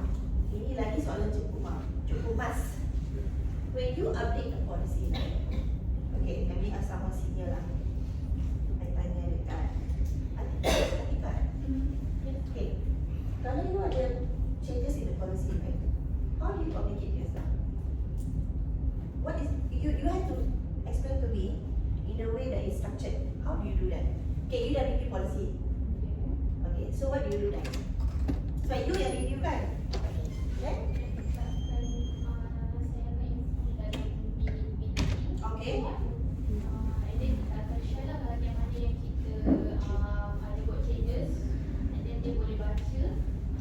Lagi? Baca lagi? Very good. Acknowledgement list tu simpan dia. Okay, so now she mentioned a very good point, which is the department meeting. Okay, when in the department meeting, katakanlah you ada policy yang nak expire, ataupun you kena buat changes to that policy, you also share in the department meeting. Okay, you can kata, okay Kim, I have a policy that is, kita ada policy that is expiring September 2026. So kita akan start to review. This statement must be minuted in your department meeting. You faham tak? Because you want to let your staff know that there's a policy that is expiring in 6 months' time. And this is what they want to see. It's not about, we are not doing this for surveyor. What I'm saying is, this is a best practice. So that everybody in the department knows that there's a policy expiring within 6 months. Faham tak? One thing about Malaysian is, we talk less tau, kita tak banyak cakap. Kita semua buat kerja, but we are assuming that the other person knows. Padahal orang tu tak tahu. You understand what I'm saying? So we have to talk more. We are the people that is smile, angguk-angguk je, tapi tak bercakap. Kita bercakap hal-hal lain. We need to communicate more. We don't want to work in silo. Work together as a team. Okay? So, bila dah move for facilities and equipment, semua ni kena ada lah. Okay?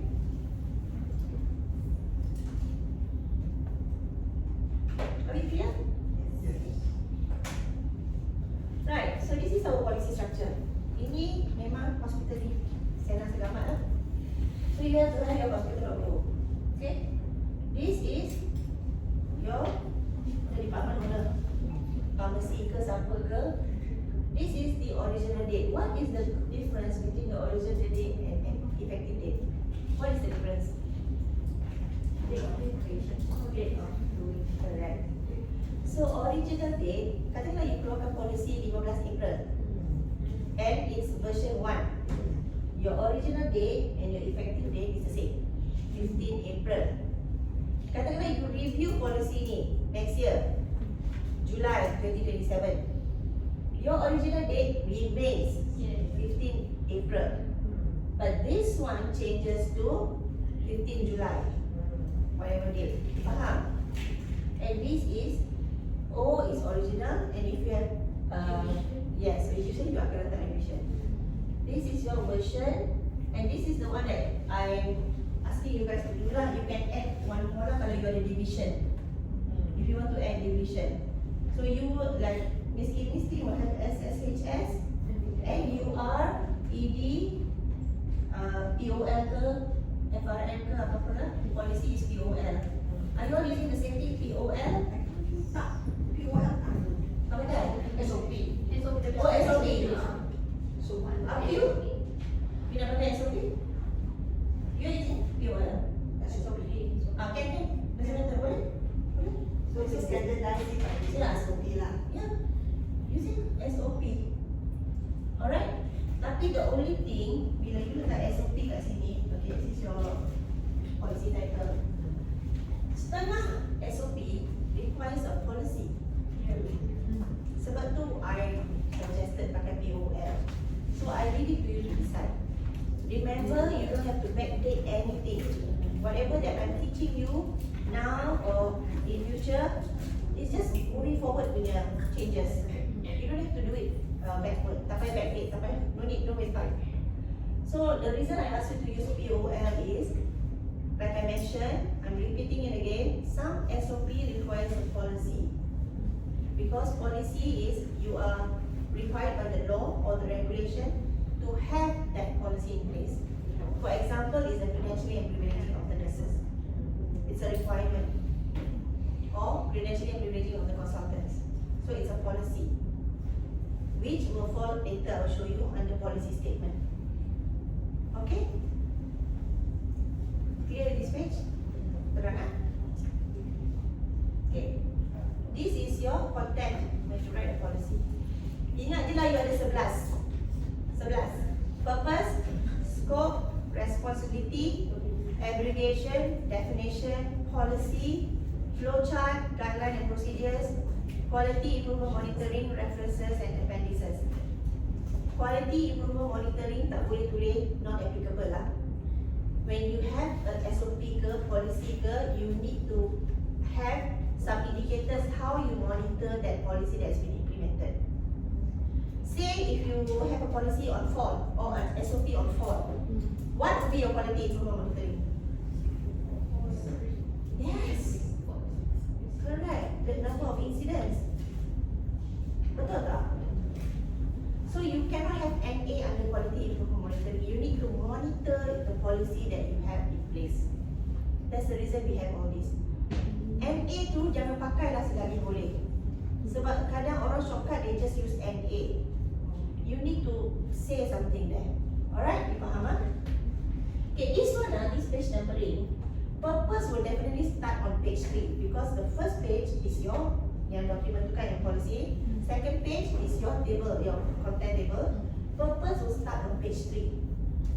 This numbering here is according to where this header is. So if scope goes to page 4, here will be page 4 lah. Okay, your page numbering. You need to have numbering at the bottom. So probably this is 3 out of 7. Policy kan document dia kena control your pages. So katakan ini 3 over 7. This will be 4 over 7. The numbering kat bawah tu, pages. So you know this is page 3 out of 7. Page 4 out of 7. Faham ah? Okay? So this is the best practice. Tapi katakanlah your policy ke your SOP tu, you letak 3 je kat bawah ke, 4 je ke, tak apa. It's okay, but this is the best practice. You understand what I'm saying? Sebab ISO 9001 pun, it's just a recommendation. You need to know what you are doing at hospital. Itu je yang penting. Alright? Okay. I've shared here, what I'm sharing here is what you should have in your purpose, what you should have in your scope, what you should have in your responsibility, and what you should have on your abbreviation. So abbreviation, okay, let me start with purpose. Defines the objective of the policy, explains the rationale for implementation that aligns with organizational goals. Nanti I share, I hope I have the example of the purpose. Jangan long-winded lah. Be as precise as possible. You don't have to start the purpose by the purpose of this policy, tak payah. You are not answering your English comprehension. Okay, kita terus ke point. Alright? Okay, that is scope. Identifies who the policy applies to, specifies department, services covered, clarifies inclusions and exclusions.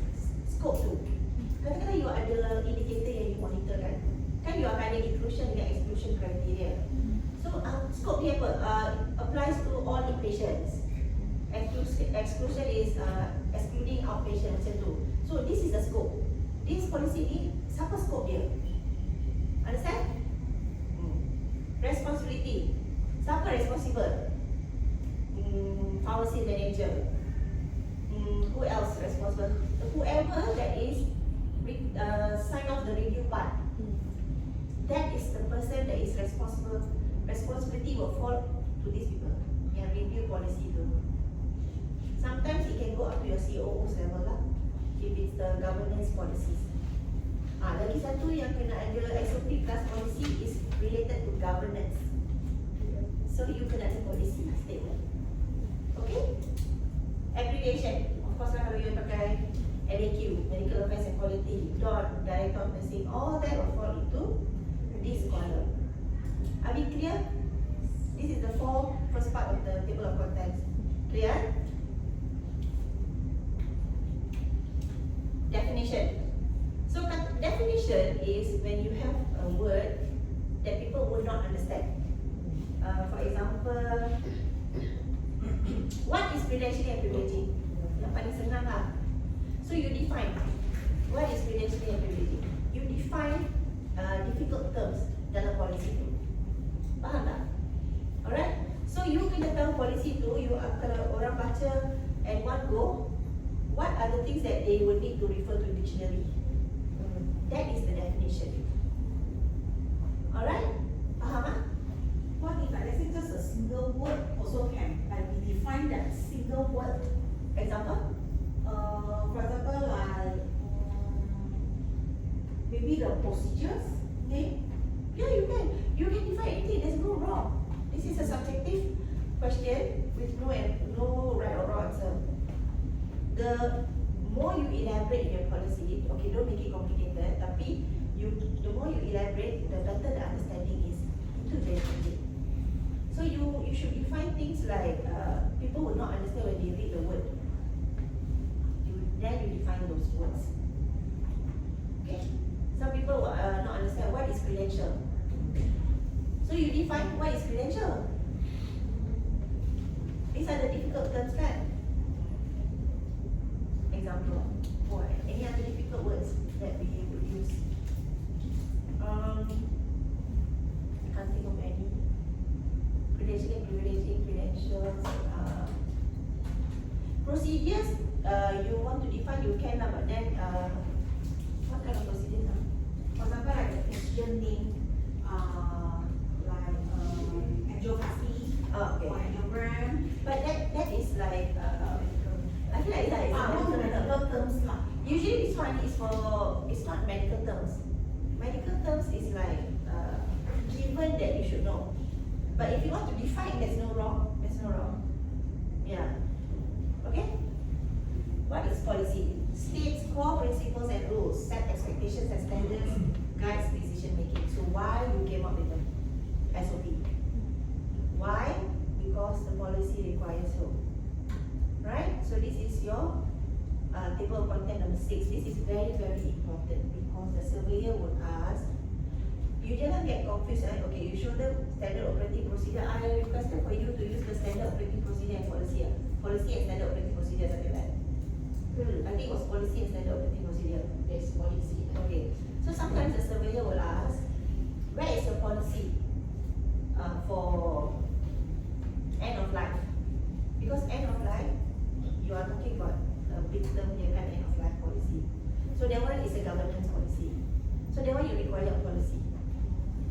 a policy saying about end of life care. Macam siapa boleh bagi consent to proceed CPR ataupun active resuscitation ke, passive resuscitation ke, understand? So these are all policy requirements governance. Okay? Flowchart. So of course you need to show your flowchart lah. Step by step process. Flowchart is actually using a diagram, right? It's easier to understand. Alright? And then your guidelines and procedures. Step by step instruction defines. Okay, don't get confused this and this. This is your flowchart. That means you tunjuk pakai kotak-kotak kan? Decision box and all. This one explains this. Understand?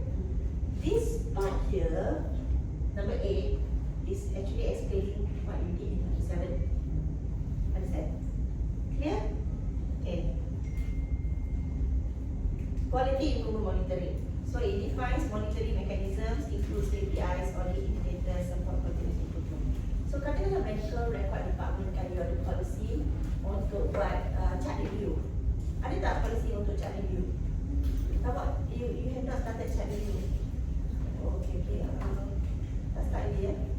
Okay, so there's a lot of policy yang tak ada. Monthly, is it? Chart review? Monthly. Oh, the other terms, the definition. Say if you have a policy on data validation. So you define what is data validation because a lot of people won't understand what is data validation. This is an example. Okay, chart review kena buat. Okay, you need to, kan kita compile, kena ada checklist, right? So you need to make sure that all the checklist requirements are ticked. So somebody has to do it in the start. Alright, so chart review, katakanlah you have policy, the quality improvement monitoring is complying to the chart review process. Katakanlah you kena buat monthly. So you kena make sure monthly is done. So that is your quality improvement monitoring. So you have to start lah. Actually, basically nurses got a lot of work to do lah. Anyway, 60% of the hospital task force is actually nurses. Memang banyak kerja lah. Okay. References, okay, whatever referencing that you are using, please make sure it's the latest. Katakanlah MSK 6 edition kan. You jangan pula reference if you are doing a policy now. Don't refer to 6 edition anymore. You should refer to 7. So katakanlah you guideline pun, jangan ambil guideline yang terdahulu. You kena ambil guideline yang terbaru. So guideline daripada MOH tahun 2008, 2016, 2015. You just take the latest. The latest can be 2015 pun. But you just have to make sure that it's the latest. Okay, radiology X ke apa-apa ke kan. Alright. Okay, appendices, whatever lah that you have to attach in the policy. Senang kan? Nampak senang lah, bila tulis jadi lain. Macam mana identify whether for this standard procedure is governed by any regulator that I need a policy statement. So Okay. how we differentiate? The decision making. Yeah, I mean how I know that. Okay, let's talk about physiotherapy. Okay, physiotherapy. Do you have any X? For we have MHPC council for whether the staff profile lah is more on our licensing. Yeah, okay. So licensing, right? That one. In terms of your operations, Operation. like nurses, bukan nurses lah, what I mean is doctors or what, they have their clinical practice guideline. Like dengue management, whatever management. Do you have any? So didn't. So yours is more to standard operating procedure. So if you want to remain your header as standard operating procedure alone, I also don't mind. The one that you would need the word policy and standard operating procedure, for example, is credentialing and privileging. Because it's binded by the laws and regulations. Service excellence, if you want to maintain as standard operating procedure alone, also can. Unless one more, the grievance mechanism, yes. Grievance, yes. Private Hospital Act. The grievance mechanism is under Private Hospital Act, so you can have policy. Because the decision making is coming from MOH under the Private Hospital Act. So you have to find out now. Yes, yours for now, I cannot think of any that is going to bind you, so you can just use standard operating procedures. Yeah. Okay? Your your physio max in KL, are they accredited by any organization, bodies? Just light healthcare practitioner. Oh, I see. Okay, okay. Yeah. Alright. Okay, are we clear with that 11 components of policy writing? Boleh? Okay. Encik Nawawi, facilities ada policies tak? Ada. You ada policies ke standard operating procedure? Polisi ada standard operating SOP pun. Okay, I nak tanya you since you are here, right? Your machines and equipment kan, kalau ada downtime, katakanlah nurses, orang raise incident, ada equipment failure ke macam mana ke, so incident tu akan di-channelkan kepada Encik Nawawi, betul? Okay, so how do you keep track benda ni? Bila you dah close kan, you dah repair machine. Sebab selalunya machine ni, dia bukannya boleh immediately. So how do you keep track this? Ada dalam sistem System. What system are you using? CMS. CMS is to look after your macam banks lah, jaga equipment. Yes. I see. Log report and total report. Okay, satu soalan kan. Kalau mesin tu, katakanlah this hospital is new, is fine. Kan kita akan ada beyond economic repair semua kan. CMS ni boleh monitor. I see, okay, very good. So guys, when you are working in OT ke ataupun areas yang ada machine and equipment, okay, you need to know who is monitoring this. You tak boleh machine radiology department lah, Encik Shukri on here. You need to monitor this machine. You tak boleh campak dia, letak dia kat situ je, because patient safety. So now Encik Nawawi is saying that means dia monitor if kena tukar spare part, kena buat PPM, preventive maintenance tu kan. And then whether the machine okay lah, sekarang ni dah tak boleh pakai dah, better jual beli baru. He would know. That is the life cycle cost kan, which you will know. See, he knows. So jangan terperanjat, terbeliak biji mata macam tak tahu apa-apa pasal mesin dekat area you. So Encik Nawawi tahu OT banyak mesin, radiologi banyak mesin, okay? Now we know, okay? Alright. So I just wanted to clarify this, and I'm so glad that you have that system. Sebab I was worried that Senat Selamat tak ada sistem untuk monitor benda ni, life cycle cost. Okay? Semua mesin equipment kena ada. Dia punya utilization rate pun ada kan? So dekat sini, kalau tak ada air dalam hospital, kita punya water supply boleh tahan berapa lama? Kalau ikutkan dia punya peak hour lah, peak hour, dia boleh tahan 2 hari setengah. Very good. Sebab you need to have water supply for 48 hours. Kalau ada disruption, the hospital need to have a supply of a 2 days water supply. So now he is confirming that you are safe. Kalau apa jadi, hospital can run. Alright? Thank you so much. I want to hear from the dragon himself. Because I tak tahu, aku tak tahu. So now I'm happy to hear that, you know, you have this system. Very good, technology. Alright. This one, actually an example because recently we reviewed the policy. Okay, so this one I was talking about. Okay, this one reviewed by, we only have 1%. This is no title here lah. Tapi kan, it doesn't have to be only 1%. This policy can include many other people. Alright, siapa-siapa je you mention dia nama, bukan nama, department. Kena letak kat sini. Whoever that you mention in the policy, you have to put reviewed by. I would encourage you to have at least minimum 3 reviewed by. Alright, so this one approved memang CEO dengan CEO dengan PIC, the clinical policy. Tapi review by doesn't have to be risky alone. And prepared by pun boleh more than 1%. Can be 2 people lah, at least tak payah 3 orang lah, 2 orang. Review by 3 orang. So you macam ada collaboration.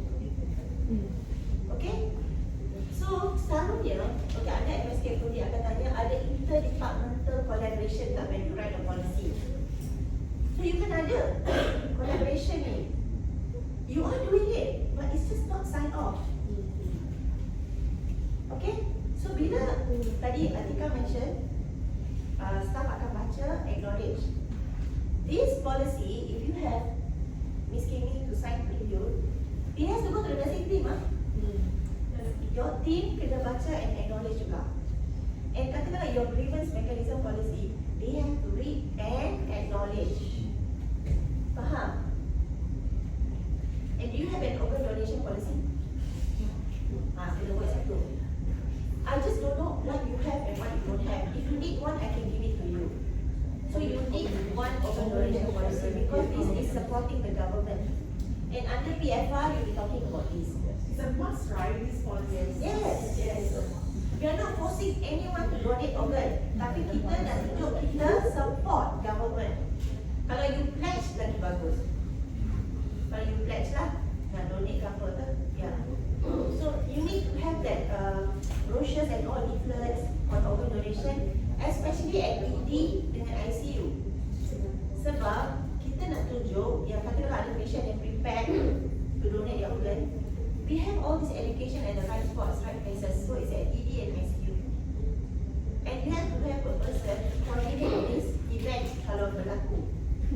Katakanlah ada orang nak donate this, the time yang ada tu is very critical, crucial. So you need to call the transplant unit immediately. So all this information must be there. I can pass you the policy, but make sure you tulislah siapa coordinator. You can ada, and usually the coordinator is from ICU department. Yes. Alright, clear. Okay, so you need to list down things. So that's why what I want you to do is please print out your standards, read the standard, and see what are the things that you don't have. Organ donation, do we need to send someone to attend? Yes. It was coming to that. You need to go and attend, and during your orientation, you need to start to have this as one of the session. HR, yeah. Yes. So selalunya customer service yang akan bagi 15 minutes, 20 minutes awareness about this organ donation to during the orientation. It's part of the orientation. They will actually ask this. How is this shared? So organ donation is a compulsory session in the orientation program for everyone. So now you have to arrange with your bosses siapa yang akan attend. So your ICU coordinator kena attend, customer service kena attend, and I don't know, you can how many people you want to attend, or you can get that person from transplant unit to come here. So more of you can attend the session. And yang tu you kena simpan attendance list tu. So yang list tu you kena simpan, and then macam customer service akan jadi train the trainer. Because every time there's an orientation, she'll be giving the talk on organ donation. It's actually not a talk, like it's just about creating awareness that we have this in case. Correct. Alright, be clear? Okay? Ni clear, version number, original date, review date, effective date, approval signature. Okay, yang ni date dengan signature ni, kalau boleh date ni, you dah boleh siap type, tak? Katakanlah, you sign here 21st April, you give them time, you jangan letak semua 21st April. So 21st April at your side, review by maybe 25th April, and then COC 30th April, then this one can be 2nd May, like that. You decide. And your effective date is when these people have finished signing. You jangan 21st April is your effective date, sebab belum habis sign. So your effective date is after this last person has signed over here. Are we clear? Right, huh? Ada apa lagi soalan untuk ni? This is the first page of the policy. Cover page. Second page is your table of contents. Alright? Okay. Why I say this is heavier? Our policy. Guideline, if you don't sign off, is also fine. Because you are adopting from MOH. Macam dengue management ke apa ke. But if you localize how you want to manage dengue, that's why nurses, kalau you ada internal med, you have the dengue guideline, management guideline from MOH. You want to change here and there, you have to get your internal medical clinical head to sign off the guideline. Because you are changing it here and there. Faham? Policy and SOP, you have to write the what, why and how. So it's very heavy. Okay, so you can prepare by, review by, approve by. Guideline you're adopting from MOH. And if you do any changes, if you make any changes with the guideline, you need to localize, so you need to get your clinical head to approve. changing something from MOH, so you have to make sure it's safe. Boleh? Tapi kalau you adopt bulat-bulat, tak payah sign pun. You just say, okay, this is according to our dengue management from MOH 2018 to 2017, macam tu je. Okay, so yang tu not as heavy as your policy or SOP. Are we clear? Guidelines, policy, SOP? Boleh? Alright. Okay, so avoid jargon, use simple language, be practical, use shall and must. Shall and must is like we shall. Shall is a must tau. The word shall is not maybe. Shall is actually compulsory to follow, but it's in a nice way. It's like a legal term juga, a lawyer way of writing also. Shall. Okay, you pakai perkataan-perkataan tu. And then avoid long sentences, one idea per sentence. Don't cram everything into one sentence. Kalau you nak tulis very simple language English pun, which is with short sentences, it's fine tau. Tak ada, you don't have to be so bombastic nak pakai jargon-jargon, no need. Pakai simple je, and now you have ChatGPT, senang. Alright? Tapi bila you pakai ChatGPT pun, please localize lah, janganlah ChatGPT sampai tak faham apa tu.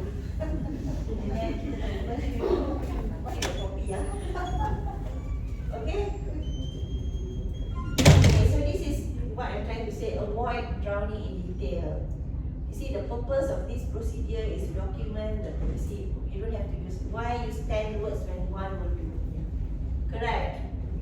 Alright, so you want to be as simple as possible, and preferably pakailah 1, 2, 3 ataupun bullet points. So bila baca kan macam senang faham. Are we clear about this? Okay? You jangan paragraph. Sebab kita kadang suka ChatGPT. ChatGPT tu kadang mengarut. Ya, kadang tu dia banyak macam paragraph. So number 1, letak 1 sentence. Number 2, 1 sentence. Don't write a paragraph for each numbers. Alright? Clear? Okay, so examples of replacing long phrases with one word. You see, we can be so complicated, human. A person who treats patient in your hospital, what they call? Yeah, doctors, consultants. The process of making something better or safer. Yeah, something better. Safety lah. Okay, a written rule that staff must follow in hospital. Yes. So basically what it's trying to say is don't be so complicated. If you need to use just the word doctor, why don't you use the word doctor? Correct. Written rule, policy, a system used to control documents and versions. What? Document control. Those kind of things now, right? So try to be as simple as possible. To make that the policy is understandable by everyone. And then lagi satu I nak cakap, I nak emphasize this, it's in my head now. Katakanlah department tu, kata FMB lah selalunya kan, because the qualification in the FMB unit, for example, housekeeping, dinner, different bit. So kalau katakanlah they are not familiar with English, it's fine. Tapi someone has to translate that policy into bahasa for them. And then you have to mention that this policy has been translated to this person and sign off. You know why? Kalau you FMB manager, you gonna get it bila surveyor kata, staff can go behind you and kata, I don't understand the policy. I've seen this happening. So you gonna make sure staff faham. Yeah, you don't want them to go around tell the surveyor, I don't understand. You have seen it It's happened. Yes. So kalau you tak faham, fair enough, tak faham, you explain in Malay and get them to sign.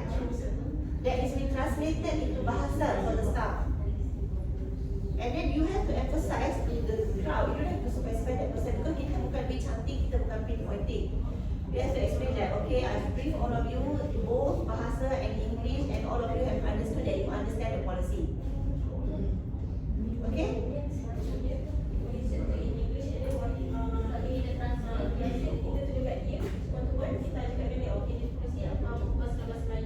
Yes, and dia kena tulis translated into bahasa, tulis kat situ, documented. If it's not documented, it's not done. So translated into bahasa for the staff and sign. Yes, sebab kalau you translate, you dengan dia je mutual understanding, I've translated into bahasa for you. Tapi you tak document kata you dah translate, it's considered you don't do. Just a written documentation. You have to write One word, sign. translated into bahasa for the staff.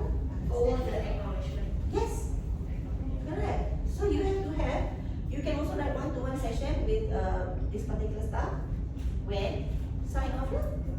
Kena documented, sama macam doktor bukan, kata kalau ada medical legal case, if the doctor didn't documented, kata dia ada buat surgery, consent taken, risk explain to patient, tak, doktor tak tulis dalam case note, risk explain to patient, patient understood, if you go to court, the doctor will still lose. You have to document that risk explained to patient and patient understood in the case note.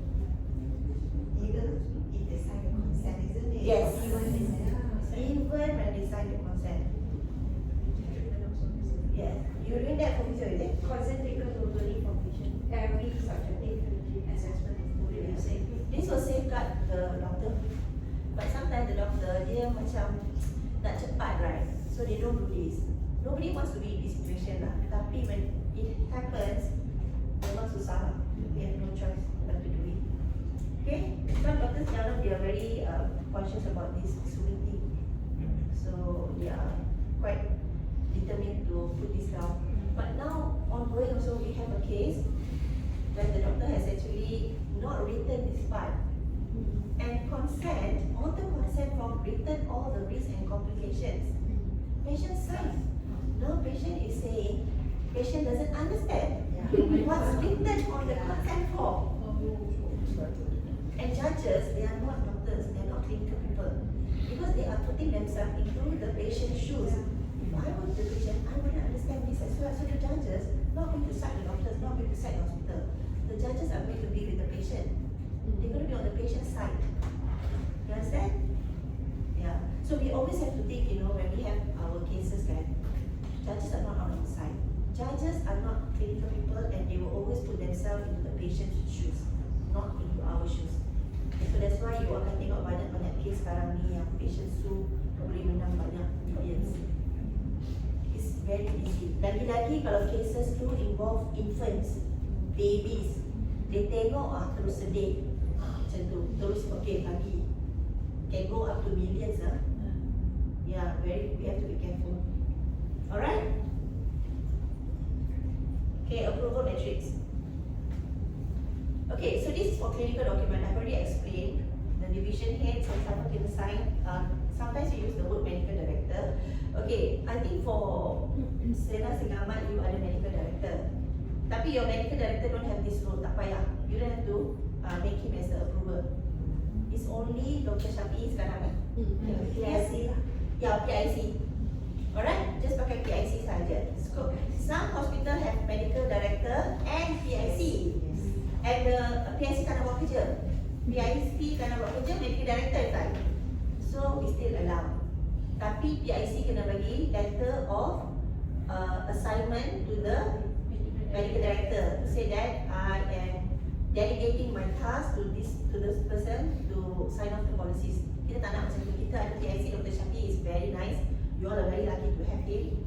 Okay, so dia akan sign, correct? You agreeable kan? Nampak pun tahu kan? Okay, scope of service. HOD. So siapa head of department lah, division head. Standard operating policy, HOD juga. So I'll be sharing this slide. So based on the type of document, you get who to sign. Work instruction tak payah bagi CEO, tak payah bagi PIC. Work instruction is your step by step dekat your work area. You understand not? Say katakanlah you ada pump, infusion pump. And then you want to put your work instruction dekat sebelah pump tu. You letak kat situ, as long as your nurse manager ke, dah sign cukup. Make sure it's at the full document. Boleh? Alright? Okay, so yang CPG semua, yang kalau you adopt lah, kalau you change any parts of the CPG, you have to get your clinical head to sign. Because it must be approved before use. Okay, you jangan buat any standing instruction lah, please lah. Work instruction, not a standing instruction. Katakanlah doktor kata, okay, baby lahir je, bagi ni. So you dah letak standing instruction. policy you have to take note lah. Cannot lah. Vaksin ke apa ke, no standing instruction. Alright? No standing instruction. It's not valid.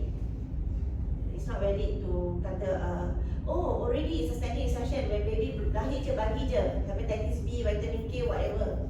No doctor has to prescribe. Mana tahu apa jadi, nurses gonna get it. That's why you all nurses ni have to be very strict with the doctors. Don't simply want to prescribe on their behalf. Anything goes wrong, you're gonna get into trouble. But you have to be strong. You have to be strong as a team. Everybody has to support you. If it's a no, it's a no. Okay? Boleh? Jangan bagi, don't prescribe on behalf of doctor. If anything goes wrong, I tell you the truth, they won't even look back. I didn't prescribe. Verbal order also cannot. Cannot.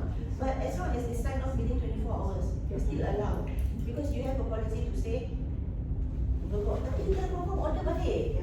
Doktor, you prescribe Panadol 2 biji 4 kali sehari untuk 5 hari, betul ke? You kena make sure orang yang ambil order tu within 24 hours come and countersign. Correct or not? Is that your policy? Yeah. You kena kejar lah. Boleh? Kejar guys, you own EMR. So document sticky. Make sure you stamp document yang ada, yang document yang hard copy. Doctor stamp. Yeah? Sebab you tak banyak, you already EMR, so you save a lot of time already. So our paperwork still a lot. Still a lot, why There's some limitation in the system.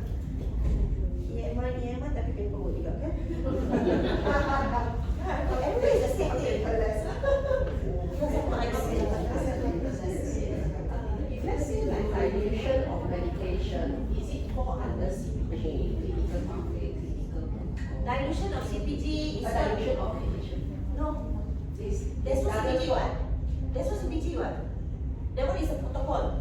It's a protocol. So you can sign off. You can sign off and your pharmacy therapist chairman can sign off. You nak nampak dilution of protocol, you ada weight. It's strengthened is by you signing and your chairman of the TNT to sign. And you should actually present this in your pharmacy and therapist committee. This is a dilution protocol, guys. Are you all agreeable to this? Then you implement across. So you tak nak, your clinical head sign, nurses tak tahu, semua tak tahu. That's why when you do something, everybody must be. Understand? So protocol kalau any documents that you nak strengthen or nak bagi weightage, get your clinical head to sign. Itu je. Right? If you are the pharmacy manager lah. If it's prepared by the pharmacist, then pharmacy manager can sign. If it's prepared by the pharmacy manager, then someone higher has to sign. Alright? Okay, this is for clinical documents. For non-clinical documents, I encourage PIC to sign, tapi if you stop at CEO level, I'm still okay. Macam HR pun ada policy banyak-banyak kan. So, yours stops at Dr. Razif, betul tak? PIC dah sign kan? Saya tu nak tanya, employee handbook ni coming from group or Sinar Selamat dari group kan? From Angela lah. Okay, clear? For approval matrix? Okay, when you have a policy, what do you do next? You already have a policy. Bila tulis sekarang saya cantik, dah approve semua. You implement, betul tak? You need to bring this policy to your department meeting. Kata okay, we have a new policy. Brief the team. Okay, minutes of meeting, tolong jangan lupa dokumen kata policy shared in the department meeting. You have to have minuted that policy has been shared to the team. And the staff are required to read the policy and acknowledge reading the policy. As a nurse manager, you've done your part. You tak ada salah dah kali because you've already done your part. So now you have to check on the compliance check. Dah implement policy. So how do you observe if the policy, if the staff are complying to your policy? How do you observe this? Audit. You do audit. On the job observation, how they do. You don't have to like audit pun you boleh jalan-jalan. You know you really do your walk around, right? You can also call it as gambar walk. You see whether the staff is doing as according to the policy written. Itu je you nak buat. So you have to make sure you do this inspection, interview staff, on-site survey, check when training or drills are carried out, accessibility of the policy. So you boleh, this is how you train stuff, you train yourself by saying, okay, where is this policy found in the shell, right? You kena cari you kena cari, and the staff kena tunjuk dekat you, oh you can find it over here. You have to do that part because kalau survey data is too late, you will be surprised berapa orang tahu mana nak cari polisi. So you have to conduct. You kena buat cakap, okay, Nadia, I nak you tunjuk kat mana I boleh cari polisi ni ya. Macam tu je, random je. You don't have to do so much of hard work. Every day kalau you buat sikit-sikit, lama-lama jadi bukit, okay? Evaluation. Audit complies on work instruction, procedure, flowchart, checklist, form and evaluate every element policy. You guys have got your competency checklist kan? Ada tak competency assessment? Tak ada. Just give me, you don't have competency assessment? You have? You have lah, for nurses. Okay, how many times must they do to pass? Jadi macam berapa kali? Dua kali saja? There is a percentage. Right. Because we increase the column already. Yes, buat 5 kali. Okay, so basically when you have a policy and then now you have to do compliance check and policy implementation. Orang akan tanya ya, when you have a policy, okay, staff dah baca, dah acknowledge. Dah baca, dah acknowledge, dah sign. What is the next step? Compliance check. This is the final step after you implement a policy. Boleh, dia bukan straightforward nak tulis policy habis case close. No. You kena check staff ikut tak polisi yang you tulis tu. Faham? Susah Sekarang dah susah. Sekarang dah terbentuk sekejap. Okay, we have no choice. We have to do satu. Tadi I nampak semua dah blur-blur sebab dia tulis polisi. Lepas dah tulis polisi dah selesai, ini nak suruh compliance check pula. Okay, we have no choice. We have to do a compliance check. Random pun random lah. Tapi you have to have a record. The surveyor would know if you are doing it or not. Kalau tak, you tak ada record. Hari itulah, surveyor nak ni, I tak ada. Masa tu jadi contoh lah, tak tahu di mana. Okay? Cannot. All of you have to make sure you have your documents in place. Don't cari NAQ masa time survey. NAQ dah hilang. NAQ duk layan surveyor saja. I nak coklat lah. Dekat sedamat apa makanan famous lah, boleh tak you bawa? Itulah kerja NAQ time tu. Serius. I rasa nak makan kari pap, sardin. Yeah. These are the things that you weird things. What's the specialty here? Apa yang sedap makan macam tu lah layan. So forget about asking her any documents at that point of time. You kena make sure you ada semua. Alright? Clear? Alright, this is compliance check. So lepas you implement policy, you want compliance check. Setiap staff. Jangan accumulate and do lah sebab nanti rasa banyak sangat. You need to start to delegate your work This is the document down for the document. Staff, Nadia, compliance check done on policy, whatever official directory policy that you have, then document title name, and when was the compliance check done. Understand? Boleh? Pakailah checklist ni. Tik je. Tapi kita buat. If you want to do satu logic also, I don't want to know. You want to do. As long as everything is in order, okay? Sebab kita, like I mentioned earlier, if it's not done, if it's not documented, it's not done. Macam ni, mulut bercakap dengan survey, dia tak akan percaya. They will just write there, documentation on policy implementation not found. Macam tu je. Habis. Evidence based. Tak ada. Yes, evidence based. Okay?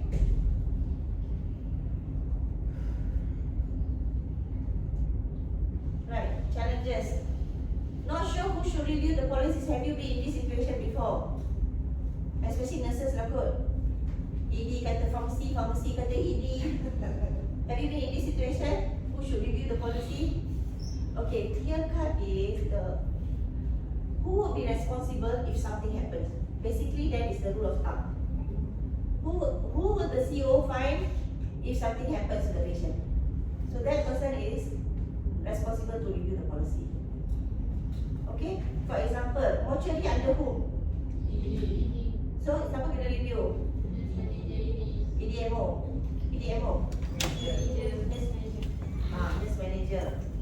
Okay, even mortuary, it must be led by the medical officer. Even mortuary must be led by security. Yes. Security team. Also, Yeah, they have to be part of the mortuary. Sebab nak buka kunci semua.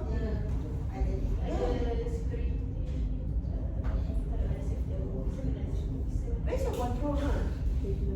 Control room kat mana? Level 1. Yes. 24/7 ada orang. Siapa jaga? You jaga. Security. Yeah, security under whom? Yes. Okay, please remember any outsourced department, at the end of the day, they must be reporting to someone that is employed by the hospital. So housekeeping ke linen ke outsource ke, dia kena report dekat whoever. Who? Facility juga. Okay. Lab report dekat siapa? Yes.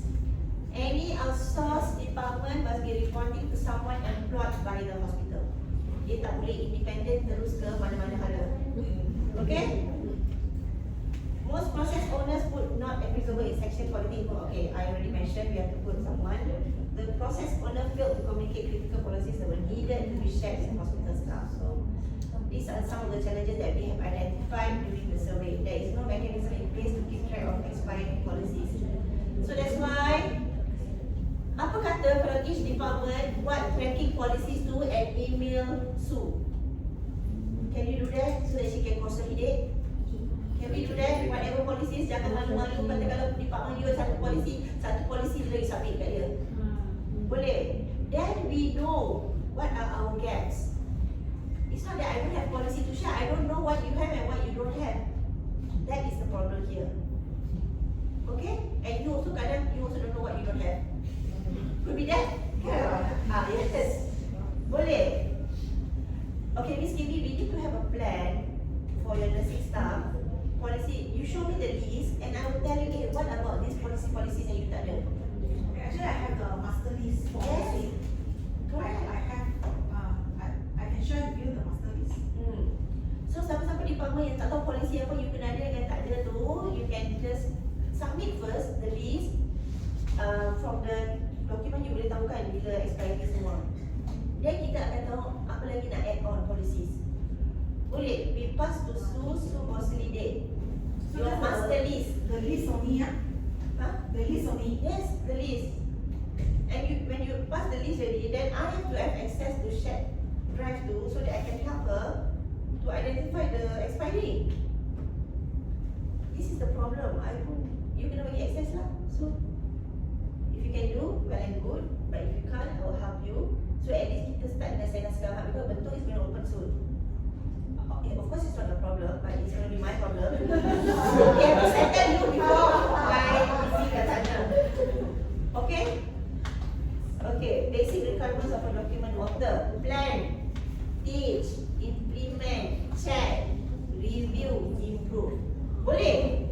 As a policy, SOP author, this is what you need to do. First you do the document, right? Then you teach, then you implement, you check compliance, review, then you improve. Okay? Boleh? Cuba, yes. Okay, I just try to share this information with you in a very easy manner. I hope you understand what I'm trying to convey here. Basically on policy writing. So, ada tak benda yang terlalu baru kat sini? Tak ada kan? It's already there kan? Things that you already know is about. Refresher, betul tak? Here and there. Okay? Kalau yang medical records department, right? Chief surveyor selalunya akan masuk medical record department. Chief surveyor. Kalau kadang-kadang dia nak buat chart review, what are you going to suggest? Tengok tunjuk EMR ke? You need to think about that because kalau yang regular hospital yang tak ada EMR, they will just go through the folders. Kalau EMR tu, you have to have someone seated with the doctor to review the EMR. Okay? Nanti I discuss dengan you. Sebab you are E1 tapi you kata you are also paper extensive. So it's like neither here nor there. Okay. Kena buat digital signature implementation. Okay. Currently how is the psychotropic drug prescribed? Psychotropic is in the system, then after that when we issue our physical. You don't have to sign physical. The prescription they will sign. They sign. But like Tapi the EMR? EMR, because now we don't have digital signature, that's why the doctor is actually signing all the prescription. Yang printed out. Yeah. So who's doing this? My pharmacy assistant every day will compound. So after that, every week they will send to the consultant. You really doing it? We really doing. Seriously? Okay. You have to make sure that that's in place. Your policy must state that because digital signature belum implement lagi. Okay, I will amend it. Yeah. Okay. Until digital signature comes in, then you can amend your policy again. Okay, any questions untuk policy writing? Okay, boleh? Okay, things that survey will open to for.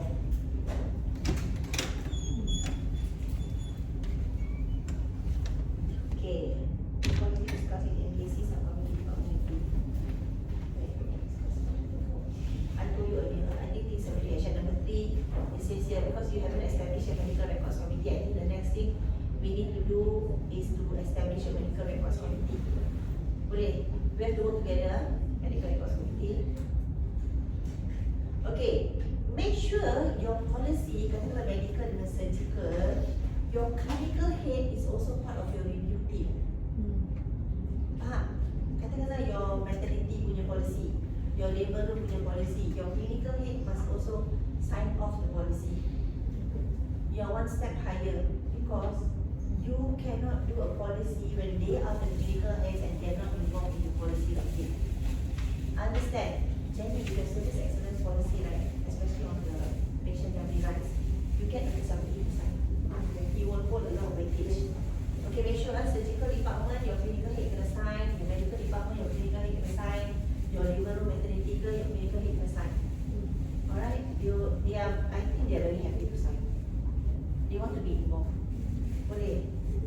Can you cascade this to them when you have your moving forward policy, tak payah buat apa-apa badminton, your coming months.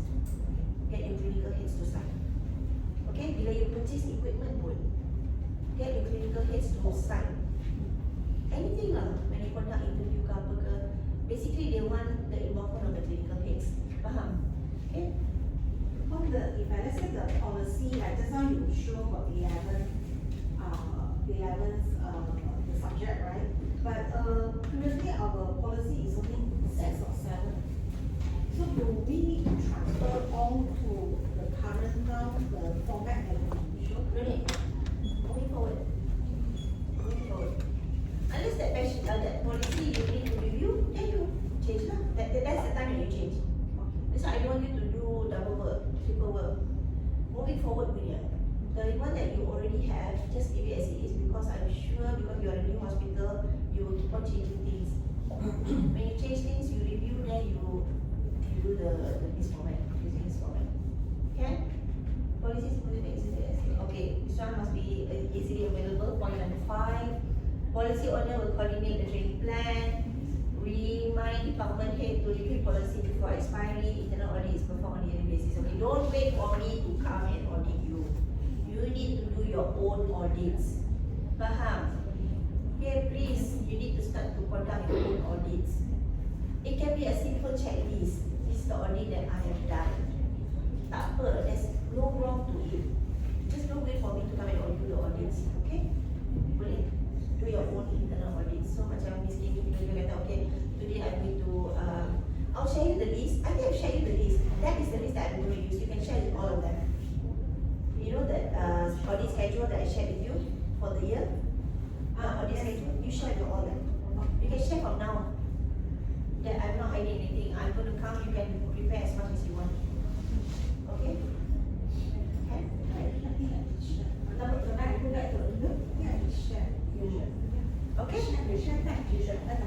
Okay, ada apa lagi soalan untuk policy writing? Ada yang? Clear?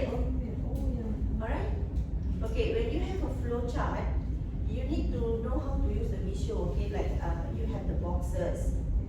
The diamond is for precision, correct? Kalau bulat apa, you jangan simply put the diamond for just a normal box. The diamond usually is the crossway between yes and no. Yes. Alright, yang normal box is when you put your information. The bulat is when you come to the end of your flowchart. Those are the things that you need to know, basic things.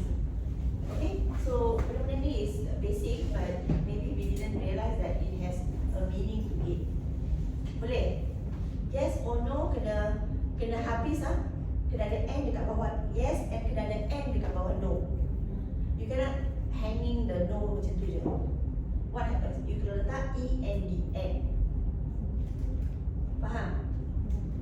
Okay? I don't know, but aku tak letak N. Okay, letaklah N.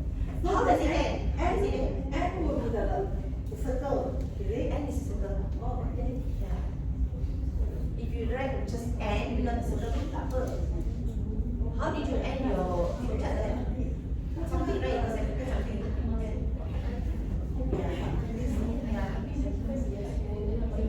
Okay. Okay, you want to have a toilet break? Sampai dah pernah raise incident lagi. I nak raise something. You know which device, sorry? Let. Yes. So who's your big boss? Adam ke? Adam Pasir. Okay. Right. Let's do it. Okay, how do you find reporting an incident dekat hospital ni? How do you find? What's your feeling when you want to raise the incident? You feel like, am I penalizing anyone? Am I putting anyone into trouble? Do you feel that? Okay, why do we raise an incident? Yes. Documentation. What else? For improvement. For improvement. Betul tak? Kita bukan nak cari kesalahan pharmacy ke, nurses ke, pharmacy tak bagi, nurses kata pharmacy tak bagi, pharmacy kata dah bagi, tapi tak administer. Okay, so you have to remember that we are raising an incident to document the issue. We are not penalizing the department. Kita nak improve macam, how can we do this better? Betul tak? So that is the intention of raising an incident. Bukan kata I gaduh dengan kawan I raise incident. Ada tak buat macam tu? I pernah tengok benda macam tu berlaku. Gaduh kawan sama kawan raise incident. Event happen before here dekat sini. So far tak ada lah. Kata I gaduh dengan you raise incident, I've seen this. Yes, gaduh dengan colleague raise incident. Gaduh dengan doktor, raise incident. Doktor jerit dekat staff, boleh raise ke tak boleh? Boleh. Yes. Zero tolerance. Correct. Betul. So kalau doktor jerit dekat nurse, kita kena raise. Okay, empowerment. Kita kena bagi empowerment dekat staff.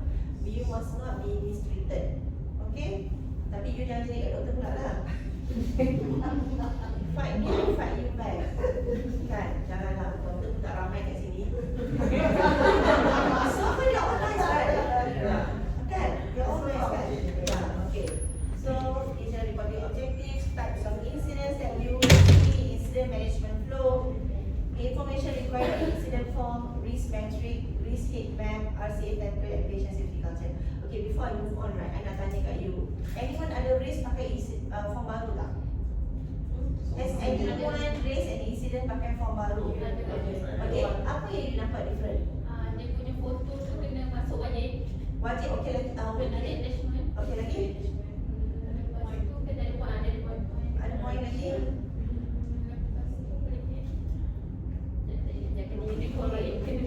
Yes, so dia ada section kan? Ada section.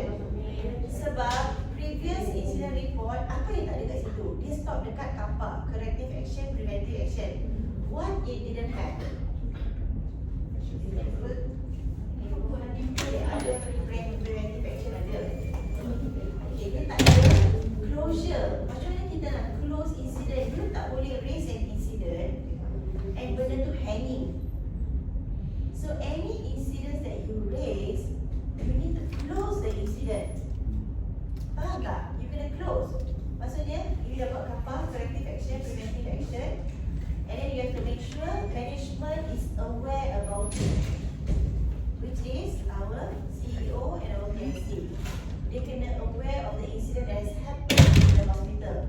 How do you do death notification? Kalau ada death, raise incident tak? Death?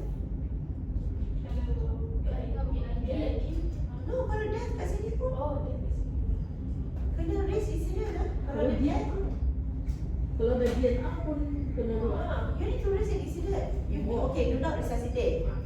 Okay, you have a DNR. Patient died or not? Died.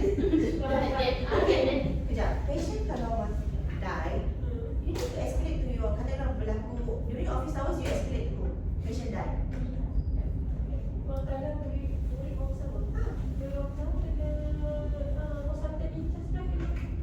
Okay, your PIC need to know all the death that has happened. Macam katakanlah during office hours, you kena escalate. After office hours, kalau you advise dekat DNA malam, DNA malam have to inform your PIC and CEO about the death. Inform lah. Okay, PIC pun kena di-inform juga. Because siapa license holder hospital ni? License holder is PIC. Kalau apa-apa jadi di hospital ni, PIC masuk di dalam.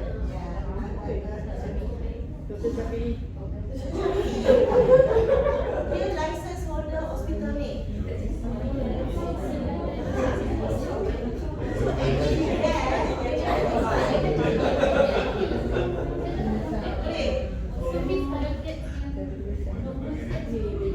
all that.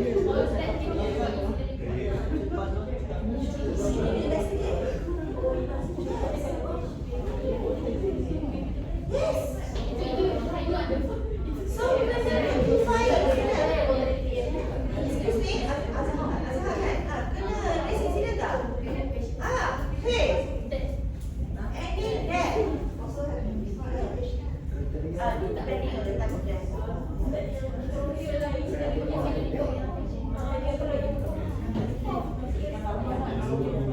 Tak boleh, you have to notify first so you know what's the cause of death.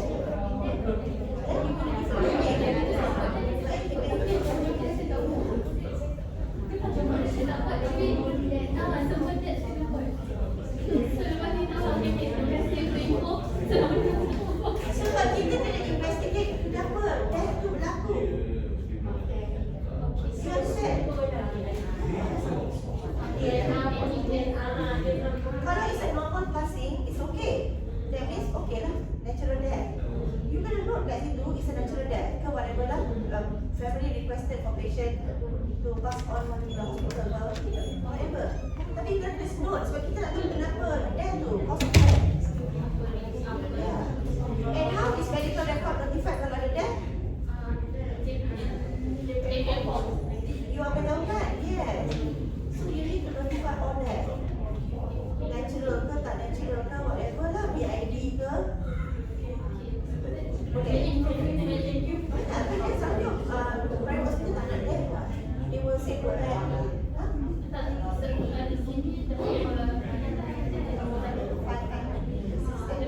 Really?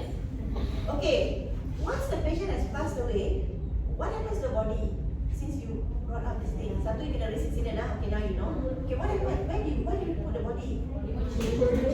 Okay. Body hold, lepas tu? Okay, berapa lama kita boleh simpan di body hold? So your body stays 4 hours? Okay. And then what happens? Bukan 3 hours ke? 4 hours. Okay, kita mau cari ada for Muslim or non-Muslim? Oh, okay. Okay, and then what do you do?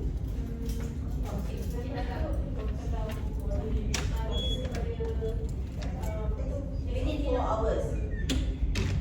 Okay, so got police report. Sekarang patient PID, kita tak sambung kerja, police report. If kita patient datang sedar lagi and then ada complication, itu MO yang keluarkan. Yes, so kena raise incident. What is the cause of death? What led to the death? Okay, macam heart attack ke, cardiac failure ke, apa ke, kena document.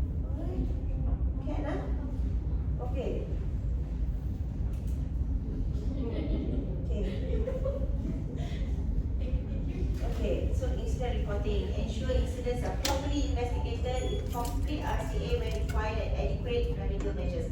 When do you need to when do you have to have an RCA? When? Sebab I tengok bukan semua insiden ada RCA, betul tak Su? So bila you buat RCA? I nak tahu juga proses you kat sini. What is RCA, by the way? So this is part of your accreditation when you write a policy. Okay, when do you conduct RCA? Huh? After the incident. Okay, but I don't see your RCA anywhere. So bila you conduct RCA? Maybe Azhar. Bila? No. When do you? After No, why you? When would you actually conduct an RCA? When? Bukan, I'm not asking for the time. What are the reasons that you need to conduct an RCA? Okay, but I don't see.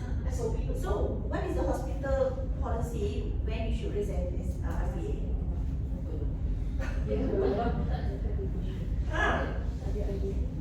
Siapa boleh jawab ni? Possible info and the SOP.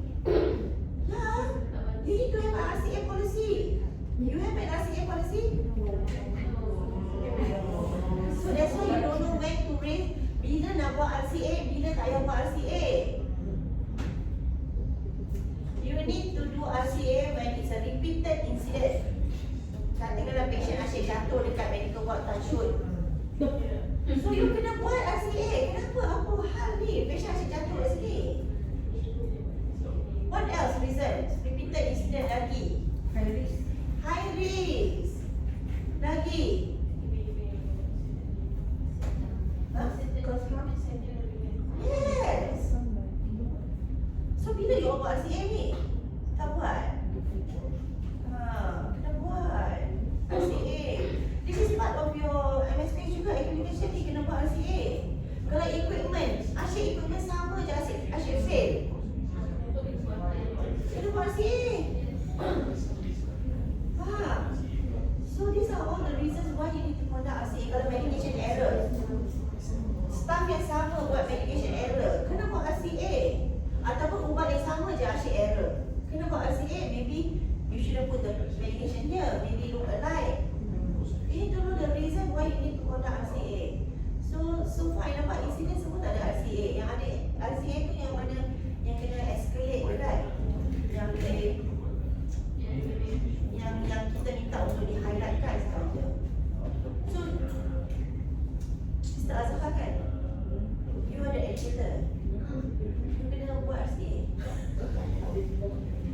You kena, I don't know, I think you should, you kena initiate RCA. Okay, kena initiate improve patient safety through reporting. Okay, definitely you need to report because you want to improve patient safety. Ensure all incidents are closed in a timely and appropriate manner. Okay, if you have an incident, how soon must you close an incident? If you have an incident or complaint or feedback? Yes. 10 working days. Yes. 10 working days if it's a simple incident. Kalau insiden tu tadi cakap sentinel event ke apa-apa ke, you need to do RCA, we allow 45 days. So if you have an RCA policy, it will be stated in the policy yang 45 days tu. So you need to conduct RCA, you need to come up with a team, you need to do the Ishikawa diagram and all, okay? So it's 10 working days.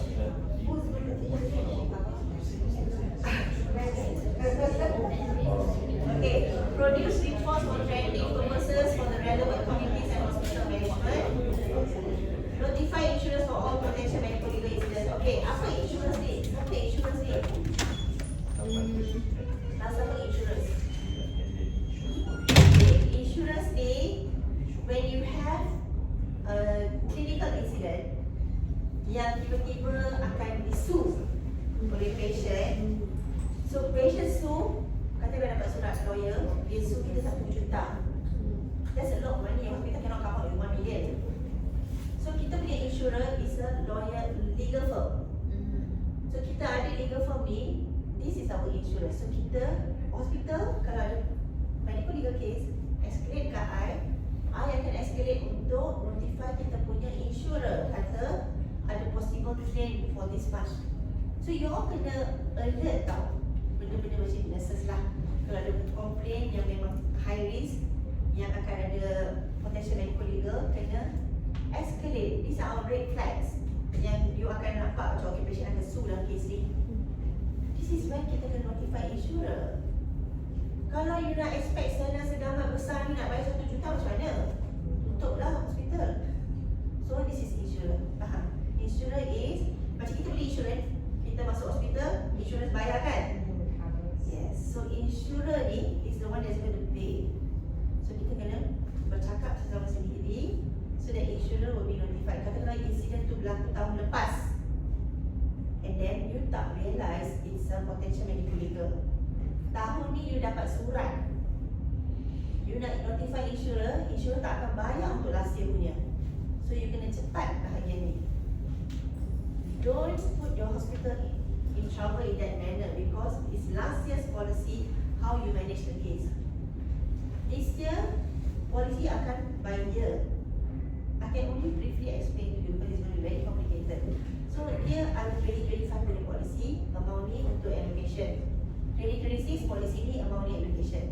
You tak boleh because you tak realise last year you ada case yang it's a big case but nobody realise the how to say the severity of the case, and then you only realise you dapat surat lawyer tahun ni. So kita akan ada problem lah. Alright, so need to be alert. Any death pun macam death kan, you kata patient pass on macam normal, tapi we don't know. We need to investigate to make sure. So quality department ada responsibility to make sure the death is genuine. It's a genuine death. It is not related to patient falling in the hospital ke apa ke. Kita kena rule out benda-benda tu before you decide not to raise an incident. So that's why I said all death you need to raise an incident.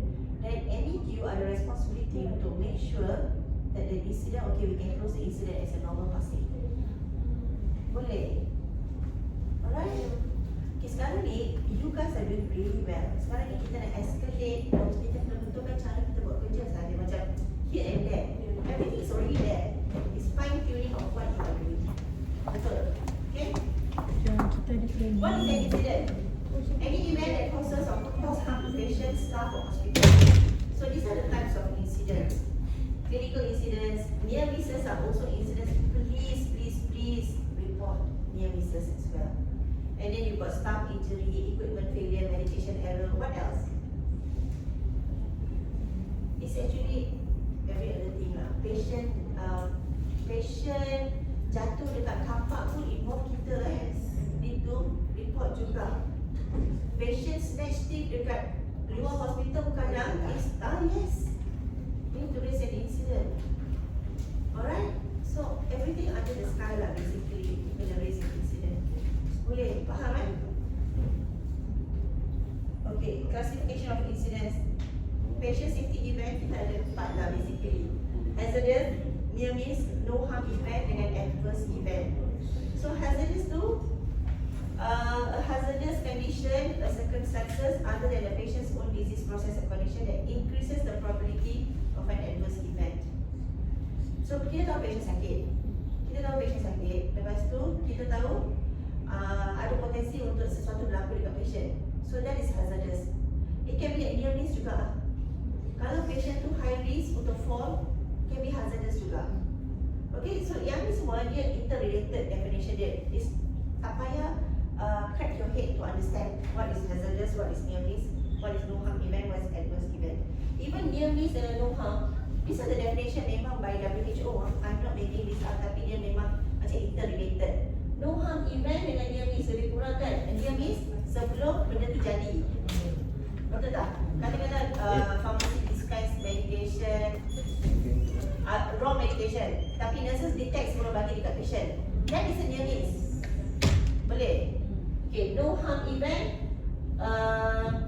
It's a patient safety event that reaches the patient but does not cause harm. Mungkin dia makan ubat sesama, tapi ubat sesama tu patient tak flu. So it didn't cause harm to the patient. No harm kan? Alright? Faham kan? And then you have adverse event. It's a patient safety event that resulted in harm to a patient. So patient makan antibiotik ni tapi patient allergic to penicillin, katakanlah. And then kita bagi penicillin pula. And then patient dapat very bad rash. So that's an adverse event. Yes. Yeah, you've seen a lot of that lah. Yeah. Reason dia I saw kalau patient allergic penicillin, kalau you bagi penicillin memang boleh severe. And satu lagi, kalau rash dah teruk sangat, patient boleh tak bernafas. The last thing is for the yes. So tak boleh bernafas. So we have to be careful. So bila nurses tanya any allergies, known allergies, so you kena document dekat folder tu ada tak tulis allergies? Ya, okay, EMR ada, tapi because you dah buka folder, dekat folder tu you dah tulis allergies. No allergies ke, peanuts ke, apa ke. Jangan food and drug allergy you must write. It's not only for drugs, food pun. Peanuts ke apa, selalu peanuts lah. Insect bite. Yeah, anything. So you kena tulis. For your allergies kan, you kena tulis kan, patient datang ada allergy, no allergy. Sekali je allergy. Okay, actually by right, every visit you kena tulis what is the allergy that patient has. Faham ah? Okay, every visit. Sebab it can be new allergy that patient is having. Katakanlah you datang last year, you tak ada allergy to peanuts, and then you come back this year, you have allergy to peanuts. So you kena tulis, you kena update. You have to have a mechanism. Actually by right allergies tu, you akan tulis the visit day, 21st April, no allergy. And then 21st July, allergy to peanut, kita tulis tarikh dengan visit dengan ada allergy ke tidak. That is education juga. Okay, so this is not a major finding, but it's something that ongoing best practice lah you kena buat. Tapi bila you ada EMR, I'm sure nurses ke PCA ke, dia akan tanyakan allergy. Patient, do you have any allergy? You akan document dalam EMR. I think so. So every visit, that's the positive or benefit of having EMR. Every visit, you will actually ask the patient, do you have any allergy? And every time it's documented. So dia punya EMR is not reflecting accurately on your folder. Itu beza dia. Sebab tu you ada duplicate, you ada EMR and you ada patient's folder. So kalau surveyor tanya you consider it's updated in the EMR. Sekarang ni you punya folder is redundant and it's not updated sebenarnya. Alright? Faham ah? Okay, level of harm sustained. So you have, it can be related to patient, it can be related to worker, it can be related to relative or visitor, it can be equipment or facility event. Okay, for each of these segments here, you have no harm, did not reach the patient. No harm, did reach the patient. Harm, you have temporary, minor, temporary, moderate, and harm permanent. Okay, so this is very elaborated. So ini is the comprehensive list. Yang kita pakai di hospital ni very minimal. Later I akan tunjuk. Betul so.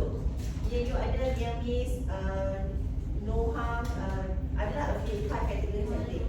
So this is the comprehensive list. Alright? Okay, this is the flow of how you manage an incident for clinical and non-clinical. So within 24 hours, you must raise an incident. Incident report you kena raise within 24 hours. Sebab apa you kena buat within 24 hours? Sebab polisi say so. Why? Yes. If you don't do it within 24 hours, you're going to miss out the important information that is required of you. Okay? And then what you need to do, you need to review. This is why you need 10 working days. Kita elaborate between these 10 days lah. 3 working days is the review by the supervisor. Katakanlah staff nurse yang raise. So team leader ke supervisor ke boleh review the case. After that, it will be reviewed by, kadang-kadang nursing will be me. Kalau Jenny for 7 service accident will be you. And then MAQ finally. And then MAQ has to close the incident within 10 working days. Kalau incident tu yang straightforward. Boleh. Yang mana yang kena buat RCA tu will take time. Because you need to establish a team, establish who's going to lead the RCA. Okay? At the moment, I think so far I've seen you doing lah. I think you're doing very well. Kalau seorang buat susah sikit lah. Kan? Who else educators? Alone? Okay. Alright, so kita kena buat very linear dekat sini. Okay, what are the information required in the incident form? This is your incident form. Okay, this is the current one that you are using. So, patient's full name, MRN, date of birth. Katakanlah ada orang suruh you print juga incident report for whatever reason, you kena blankokan all these details. You tak boleh print. So, I nak tanya, boleh ke siapa-siapa je print benda ni daripada sistem? Okay lah. Sure. Okay. Okay, actually, MAQ sahaja boleh print. MAQ kalau print, and katakanlah benda ni tersampai dekat anybody on the floor, ground staff, you kena blankokan all these details. You cannot leave the premise. Okay? So these are all confidential information. Boleh? Tapi kena isi ya. Because you need to have these details. This is easy, straightforward. Tak ada masalah. Okay, move on. Okay, age, gender, diagnosis. Diagnosis kena letak ya. When patient came in, what was the diagnosis? Kena letak. We need to know what is the reason that patient actually got admitted. Principal doctor. Kalau patient ada 3-4 doktor, letak yang principal doctor, the main doctor. Boleh? Okay, date incident occurred. Clear? Alright, easy. Next, time incident occurred is very important. You can letak the time incident occurred. We want to see trending, or we want to see what happened actually during that period of time. Date of reporting, this is important because we know the incident happened when, but when did you actually report? All these details are required. Location, is the location is it understandable? Cukup tak list ni? Is it comprehensive for you, all of you? Location, did we identify all the locations correctly? Ada tak location yang macam kena ada dalam list ni? Facility. Facility? Macam ada. Facility tak ada? Tak ada. Physio? Physio tak ada. Okay, physio tak ada, facility tak ada. What else ah? Okay, kalau ada bagi tahu. Cat lab. Okay. New services. Oh yes, yes. Cat lab dialysis. Okay, good. Alright. Okay. Detailed description of incident. Yang ni lah yang you all kena buat karangan sikit. Okay, try to pakai ESBA method. Because when you use the ESBA method, kalau yang for non-clinical kan, first S is situational. What happened? Patient came into outpatient clinic. Background. Patient 60 years old, male, with whatever, with diabetes, whatever background patient lah.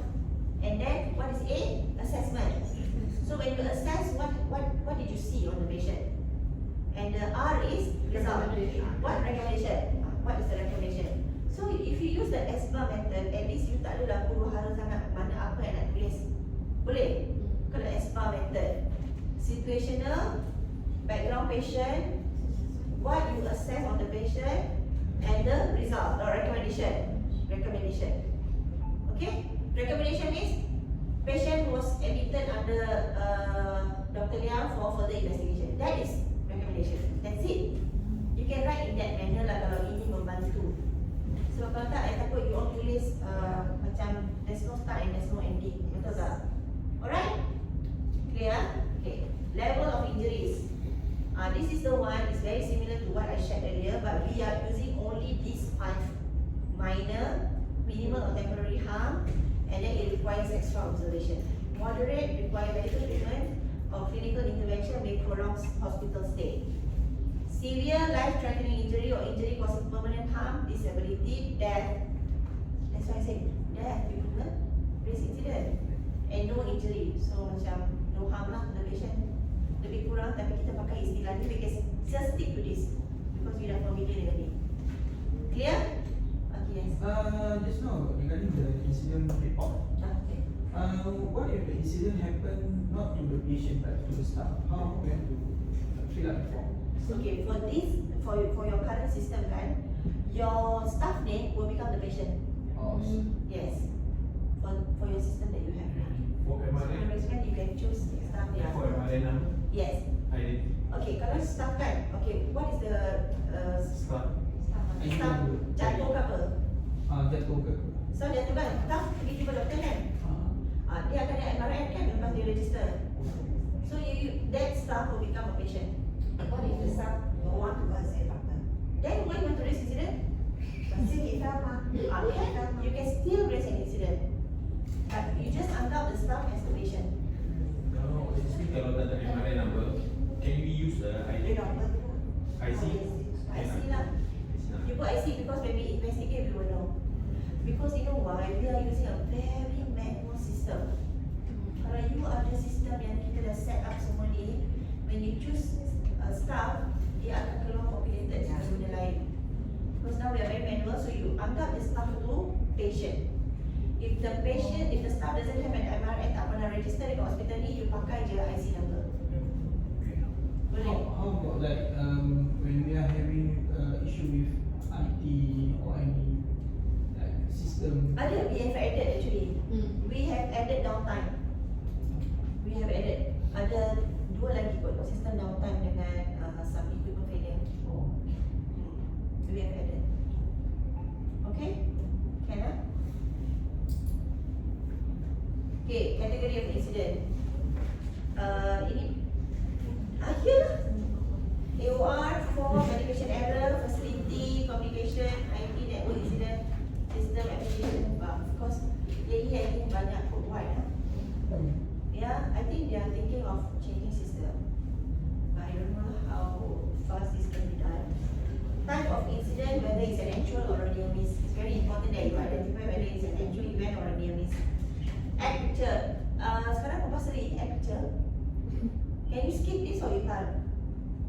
Somebody said it was compulsory to add picture. Okay, never mind. Corrective action. So what are the corrective actions that you have done? That means, cepat after the incident happened, what did you do? That is corrective action. What is preventive action? Preventive action is apa yang you akan buat to avoid this thing from happening again. Faham? Boleh. Corrective is apa yang you buat immediately after incident tu berlaku.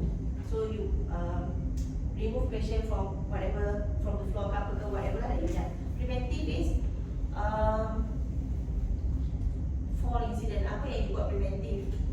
High risk tag, what else? Signage, all the same thing lah, again and again and again, betul tak? Yeah. Fall, kita letak katil, ada railing, patient boleh keluar ikut lubang. Correct. So it's never ending story lah. Yeah, so it's very difficult lah. And then kalau I nak share experience, we also tried the mattress that has got alarm. Pun tak jalan, we invested a lot of money. What happened was that patient was keep on moving, dia jadi alarm fatigue. Alarm fatigue ni asyik bunyi. So nurses dah tak tahu dah sekarang ni patient betul-betul turun daripada katil atau tidak. So I feel like it's no point you want to invest in that alarm mattress, but it doesn't work. And then I think we did a lot of things lah. It's still not okay. Tengok kita beli katil, if the patient is still enough, dia boleh keluar ikut lubang juga. I think if you put that U mattress pun, patient akan climb out of it. And then jatuh lagi tinggi. Correct tak? What if patient keluar and then face down? I don't know, it's like never ending, like it's a vicious cycle. Okay, ni sampai dekat MAQ. I want MAQ to be involved in the incidents. So MAQ akan coordinate whether an investigation is required for that particular incident. Alright? So you need to know. Here now, we need to add likelihood. This likelihood ni macam ni tau. Insiden ni akan berlaku balik tak? Ada tak? Fall ni boleh jadi balik tak? Boleh. Lagi apa lagi yang insiden kita ada? Medication error boleh jadi balik tak? Boleh. Almost certain, right? So we need to measure this. Berapa kerap benda ni boleh berlaku? Right? That is likelihood. Macam something that is bound to happen. Alright, so when you know the likelihood, then you can do the risk rating. Sebab you dah tahu dah selalu berlaku. So So dia akan jadi high risk. Faham? So these are the things that you need to measure.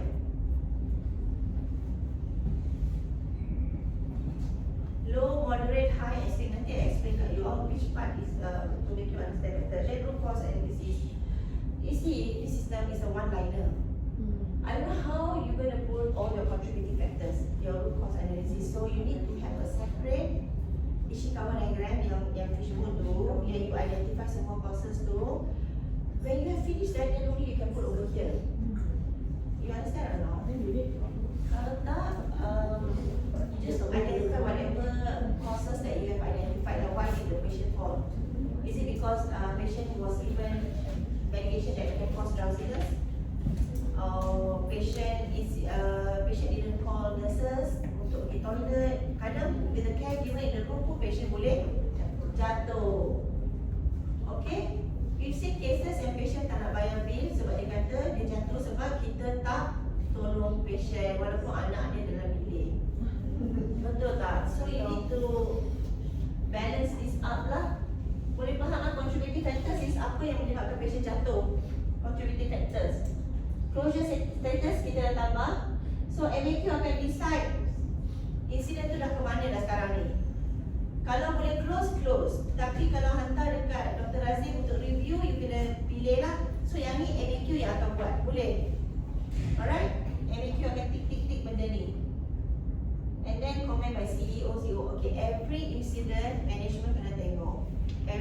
Bila you ada MSP, dia akan particularly tanya, is the PIC and CEO aware of the incident?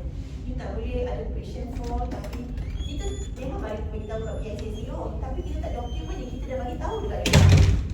So that's why you need this. Alright? So katakanlah insiden ni berlaku dekat department medical.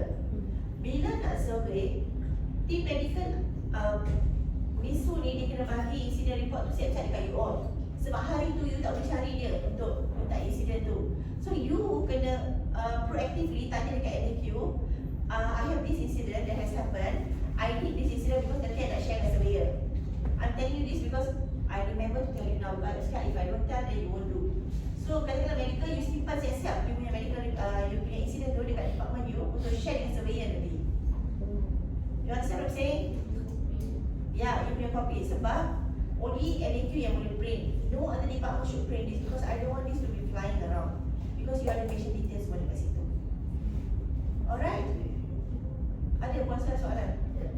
Kalau macam bila dah insiden berlaku, diorang dah raise, maksudnya diorang nak continue untuk inform HDB ataupun Dr. Aziz, diorang akan minta pada SU dengan tu untuk print. So masa sebelum diorang minta setiap pagi tu diorang akan isukan benda tu. Macam tu. Tak, maksud saya bila diorang dah raise insiden report ni, maksud diorang maksudnya kalau untuk beri pengetahuan pada HDB ataupun Dr. Aziz untuk yang close agency tu, so maksudnya sebelum diorang meeting setiap pagi, diorang perlu print benda tu pada sukan dan diorang akan bawa ke meeting. Betul lah sebab your system is very manual. The morning meeting normally they will just brief us what is what happening. Who will brief you? The like I say is general one will be briefed by Atika and the specific department lah. So they will brief and tell us the investigation, and usually I will ask them, I wanted to see the chronology and also their improvement plan. Then for us to review through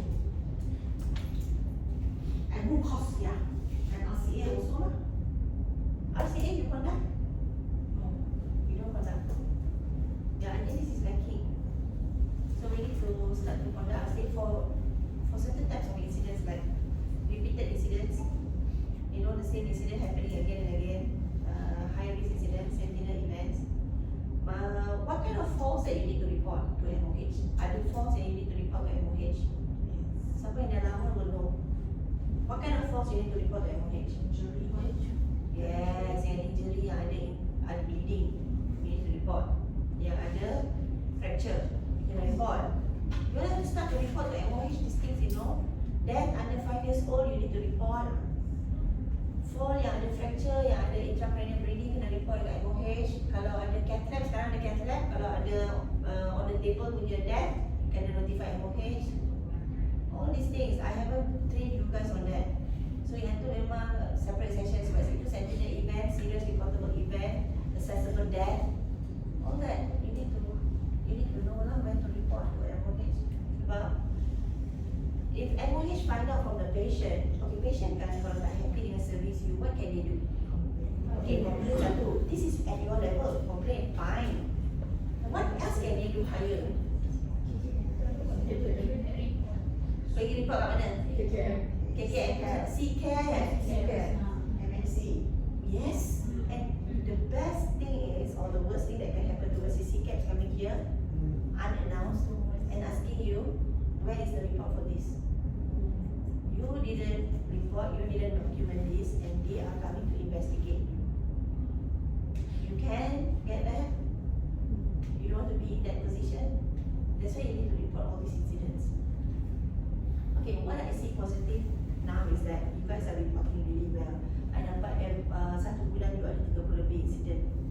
Betul? So I think that's a positive rate. That means you have the culture of reporting very good. Near misses, actual incidents, you are reporting so that we can improve from what we have. But now you also need to conduct RCA, and also you need to make sure that you are doing it right. So that bila kita ada issue, we do it right. Macam I think if you have another visit from CCAX for death below 5, you need to make sure all these documentation are in place. We don't want to be perceived as hazardous facility, macam high risk. Kalau kita high risk, nanti kita susah. So kita kena make everything right. So this is not a preventable incident. It's bound to happen. Macam patient jatuh with the caregiver in the room and patient still fell, I would say it's a patient factor. Patient factor maksudnya patient yang tak nak corners untuk pergi toilet. Sebab dia dah ada caregiver. As long as you document that you have provided education during the admission and orientation to the patient and the caregiver, that when patient needs to go to the toilet, you need to call the nurses. This must be documented. Itu je to safeguard you. So everything you do must be documented. Faham? Okay, so this incident, say, katakanlah Sue kena print out kan, CEO kena get them to sign. Because now you're manual, you need to get them to sign. They can tick here, comment, and put their names. We consider them as closed, tapi you can print out with the acknowledge juga. Sebab manual, sistem manual. Alright? Is it? Tapi tak tahu hari-hari lah. I rasa you compile sebulan, you bagi dekat Dr. Nasir sign dengan PIC. Boleh? Sebulan nanti lama lah. Setiap minggu ya. Saya tak betul lagi bagus. Setiap minggu. Because I would happy if you do more often lagi bagus. we need to, yeah, we need to follow up. So, Very good. You're supposed to do that actually. Alright, so yang ni sign off by CEO and PIC. Okay, risk matrix. Tadi kan I cakap pasal low risk, moderate risk, high risk and extreme risk. How do you identify them? So these are the example. Low risk, rare or unlikely to occur. Impact, risk is likelihood times impact. Likelihood times impact, you akan dapat you punya risk severity dia. Okay, minimal or little no harm, easily reversible, minor administrative errors, negligible delays. So it's an acceptable risk.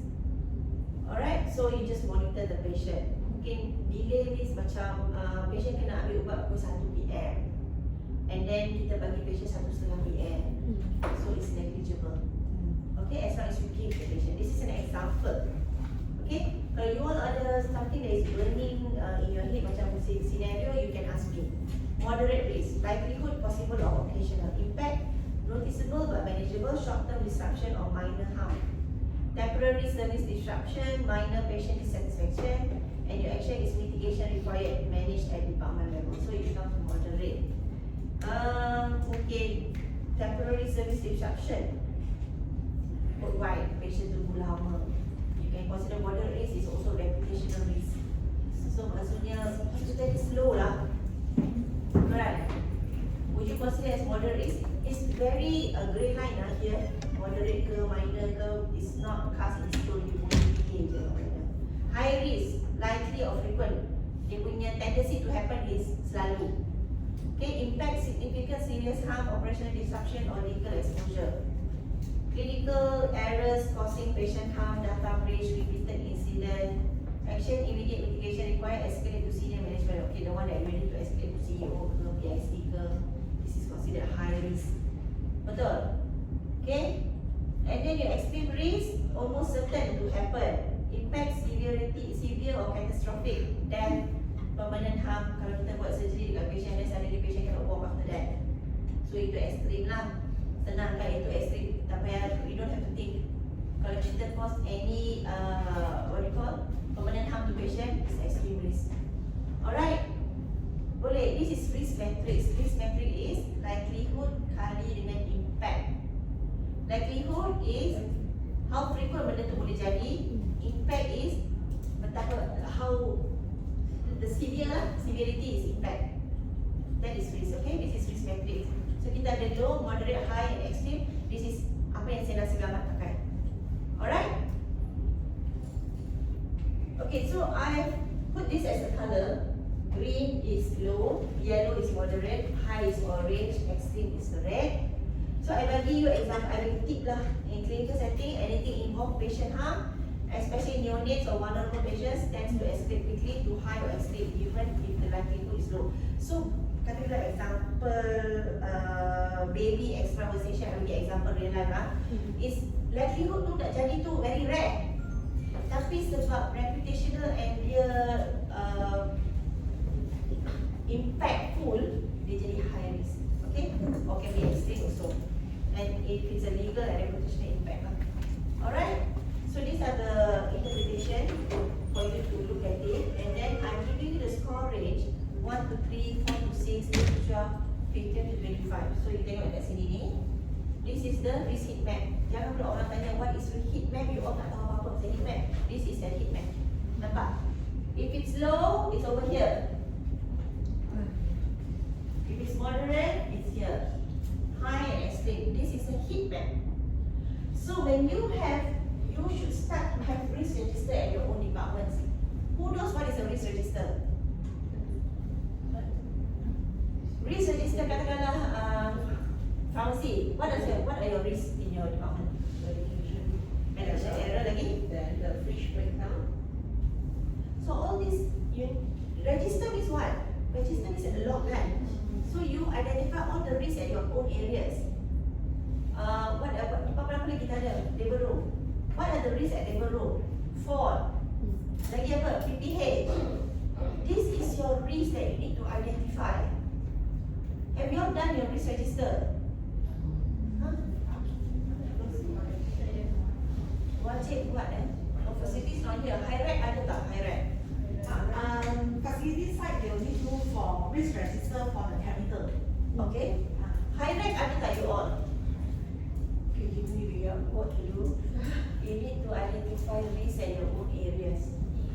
Satu yang boleh buat across all department untuk nurses is fall. Medication error, boleh. What else? Huh? Yeah. So it is a start of use. Yes. So you can combine your high risk, but dulu kita pakai hazard identification kan, risk assessment. So now we call it as risk register, and this is a requirement. OT, equipment failure, apa lah, SSI, all that is you need to identify the risk already. You need to have a register. Alright. Then when you have identified all these risks, then kita boleh plot dekat sini. So since you have your risk register, you need to plot where are your risks falling into which space. Lab apa lagi? Lab boleh ada fall. Lagi apa? Wrong result. Yes. You need to have your risk register. Once you have the list, katakanlah you identify 10. You need to plot down where you're going to put this, apa tadi you kata? Wrong result. Wrong result. What is yours going to be? CV. So you need to plot. You need to have your risk heat map dekat your department. So we have to start somewhere. I can give you the comprehensive list. You all pick and choose what untuk each department. Boleh? So you pick and choose. Okay, for medical ward you have this risk register. For surgical ward you have this. For medical records you have this. For lab you have this. For pharmacy you have this. But you need to identify. Boleh? Pediatric ward, what are your risks? Boleh? Okay. Okay, I'm going to share with you RCA template yang you boleh pakai. Okay, so we have to start somewhere lah kan. Memang nampak macam, oh my god, how am I going to do it? But we have to do it. Okay, like it or not, we have to do it. You're going to go there soon. Memang you dah start operations, bila kita start operation, kita okay lah, happy, excited semua kan. Now we have come to the phase that, okay, we need to do more and more and more. Now I'm saying risk register, policy kena buat juga kan. Tapi don't worry, it's all by stages. I'm just throwing these ideas, I will call it as ideas. Throwing the ideas in advance, but for you to start to think about it. Okay, and we will do it by phases. Alright? First you need to do is what? Prepare your policy list. Okay, boleh? So when I come to visit, I can't remember which department I'm coming to. Like if I go to pharmacy to audit, I would share with Mihin and say, okay Mihin, this is your risk register. I will provide you whatever that you need. I'll go by department. Because I tak nak you all rasa macam overwhelming sangat. Too much information. So I'll go by department. So when I go physio, I say, okay, this is your risk register, these are the policies that you need. We go by that. Okay tak? Is this acceptable by you? Okay, we do it slow, but we have to do it. Alright? Okay. This is the instruction page. You can have it for your reading so that you understand what is required from the template. Okay? And then you have, okay, this is the contents of the RCA template. You guys have also got one. It's fine. You can continue using that. This is just sharing. If you want to use, you use. If you don't want, it's fine. So this is the case summary slide. So you describe the background of the case, and then what incident occurred in that case, what are the consequences that occurred after the incident. So basically, you will write it in this manner. Okay, this is the first slide, which is the case summary. Okay, clear? Okay, then after your case summary, you have the process mapping. I want you to do this. So this is the ideal flow. What should have happened? Boleh? So you list down step by step. Patutnya, okay, the example would be, okay, someone bagi example. Mungkin pasal dispensing medication, aku nak bagi senang step by step process. How you dispense medication, and then how you reaches the ward, and then how the medication is administered to the patient. Okay, so this is the ideal flow. So why did you have a medication error? Somewhere something is wrong, right? Okay, so you list down all the approaches. What was the actual process? So you put this sign here if it doesn't follow what is actually supposed to be done. You can use that phase, the set phase. Boleh? So what went wrong? This is the example. So you will have the ideal process map versus the actual process map. You all also have done it, right? Correct? Yeah. So this is, I'm sharing to the rest. So this is how you Swiss, it's a Swiss test model lah. You do one error, the other person didn't see the error, and then it just went through the whole, all the way to the patient. Alright?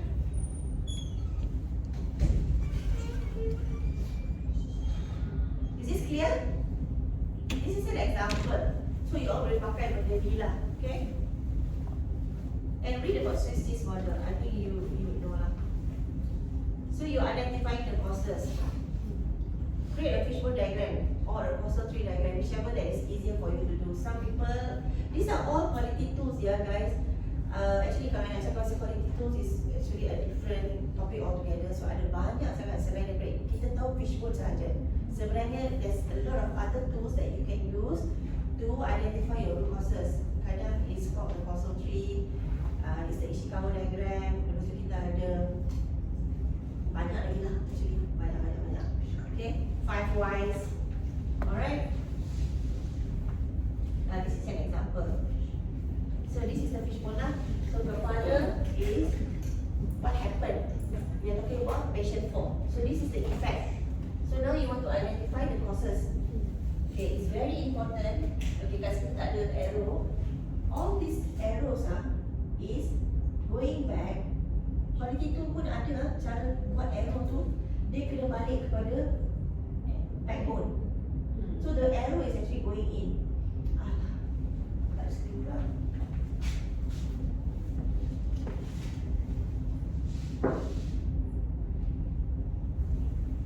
Okay. So you need to identify what are the things. So this thing pun kalau you draw arrow kan, is pointing this way to the bone. It's going back to the spinal. So all these leads to the effect, which is patient 4. Alright? So you need to identify, and this one is actually, you can break down this further. Every one of these, you can break down further using the 5 why method. So many that staff are tired. You ask, why is staff tired? Work double shift. Why work double shift? And then you ask again. Then you find the root cause contributing factor. You didn't stop at staff is tired. It's not that. That's not final root cause. You need to ask, why is the staff tired? Do double shift. Why do double shift? Not enough staff. Why not enough staff? MC. Why MC? Stop.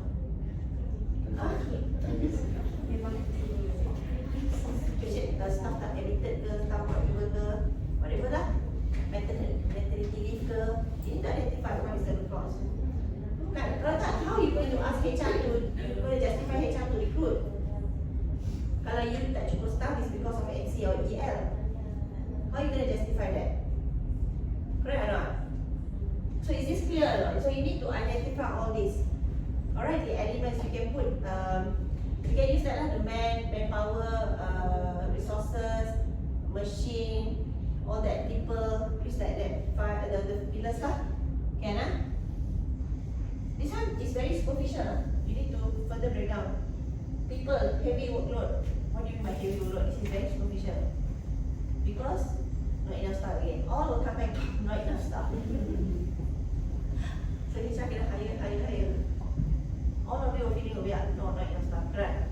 At the end of the day, I think all of you are feeling the same, but we can't just be satisfied by saying not enough staff. Now we need to really identify what is the root cause of the issue. Okay? Okay, so this is another method which is to ask 5 why. 5 whys. Why is a mouthful? Crystal. Okay. Do you know how to use the 5 whys? That's what we did actually. If staff is tired, why is staff tired? So you need to always use 5 whys. Yeah, don't stop at 3 whys. You haven't reached to the 5. Okay? So this is quite easy, kan? So just now, you already do the Ishikawa, which is the fishbone. Lepas you dah pakai fishbone, you identify the things right under each of the pillar. So now you will put each of the pillar over here because you want to identify the root cause contributing factor, which is the reason. So after using the Ishikawa, you use 5 whys. Boleh. And usually we stop at the Ishikawa. We are using the topmost only. You realize or not? We didn't break down our root cause. So now we want to identify the actual root cause. Boleh? So you need to, RCA is a different training altogether. Okay? So that you need workshop. You need to sit down here, you need to have module paper, and then we need to give you a case study for you to identify the root causes. Okay? So we use these are people, process, environmental, equipment, management, and material. So this is what we use. So under people, you will identify and then under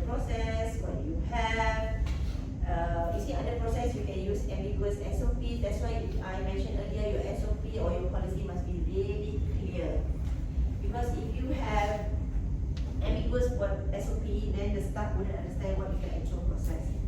Poor handover process, ineffective escalation pathway in emergencies.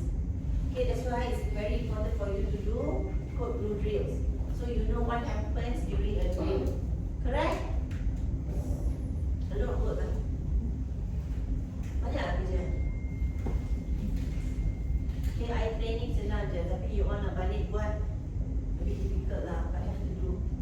Okay, environmental concerns the physical and organizational environment in which cases care is delivered. Poor lighting. You see poor lighting also, okay, we've got an incident in the changing room in the radiology department, and then we've got a situation whereby the patient fell in the changing room. So what did the patient say? Couldn't see. Itu pun boleh jadi fall, okay? So it's poor lighting. So you need to, we learn from the incidents, correct or not? What I'm sharing with you is what we learn from the incidents. So we didn't know that the lighting is so poor that patient can fall because of that. And patient gave the reason as patient couldn't see. Yeah, so these are very basic, betul tak? Which you wouldn't even care to change the lighting or the bulb. Yeah, equipment. So when you go back, you have to make sure all these are in place. Equipment relates to the tools, machines, and technology used. Malfunctioning, infusion pump or monitor, inadequate maintenance, poor usability of complex interfaces leading to misuse. So these are all very high level lah. Management, insufficient staffing levels or inappropriate skill mix. I feel like sometimes the skill mix is also very important. You need to have a combination of the right staff to, you know, manage the patient. Like if you have you don't have oncology patient, you don't have oncology kan kat sini, okay, fine. Pediatric lah, pediatric. You need to make sure that you have nurses trained in managing pediatric patients.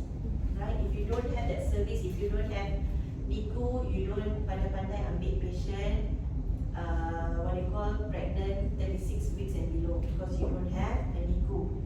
So 36 weeks and below, you don't consider them as fully developed, they are considered prep.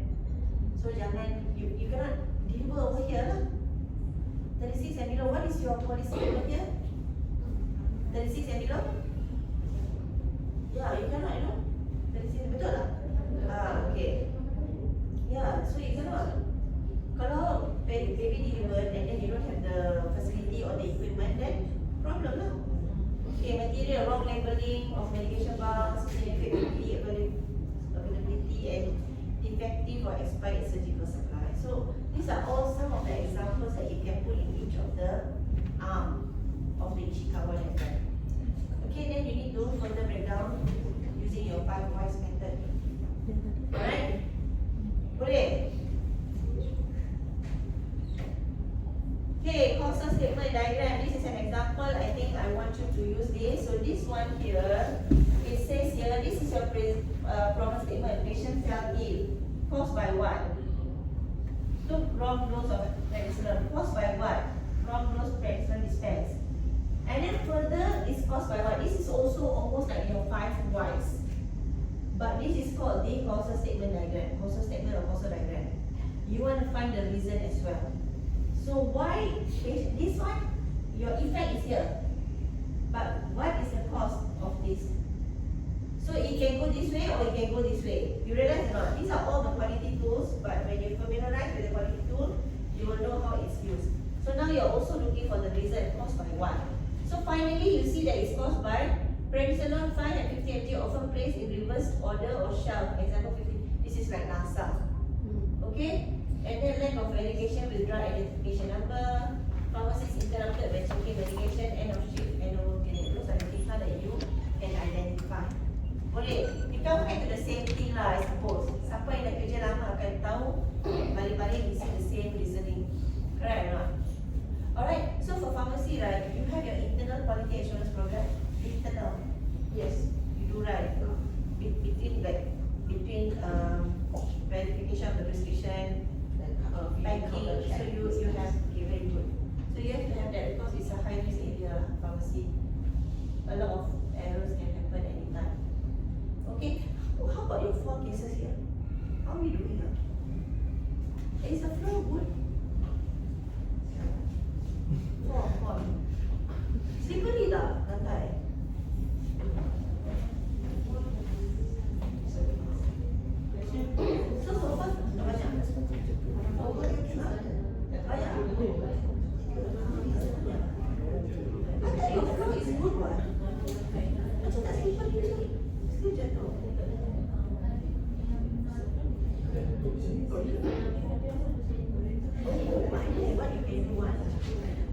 It is like slippers.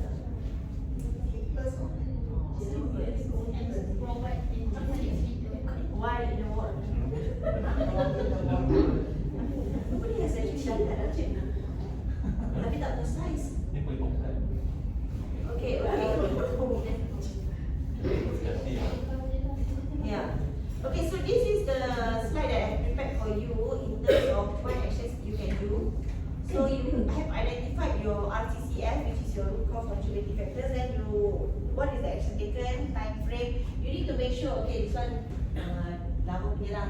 So you need to make sure you are the time frame when you want to resolve the issue. You cannot simply don't have time frame. You need to resolve whatever action that you have in place. Okay. Status apa ini? Yang lama punya aku. Okay, tak sempat update. Alright. Clear tak pakai action plan ni? Tapi kena ada time frame, person responsible. Okay. And the other thing, since I remember, department meetings I must have action tracker.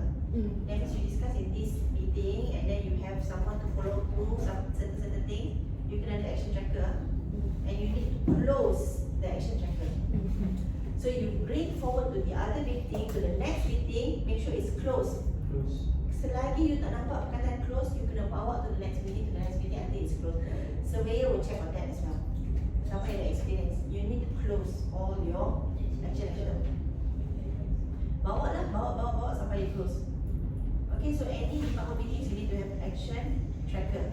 Same as this, even for your RC you need to have an action tracker.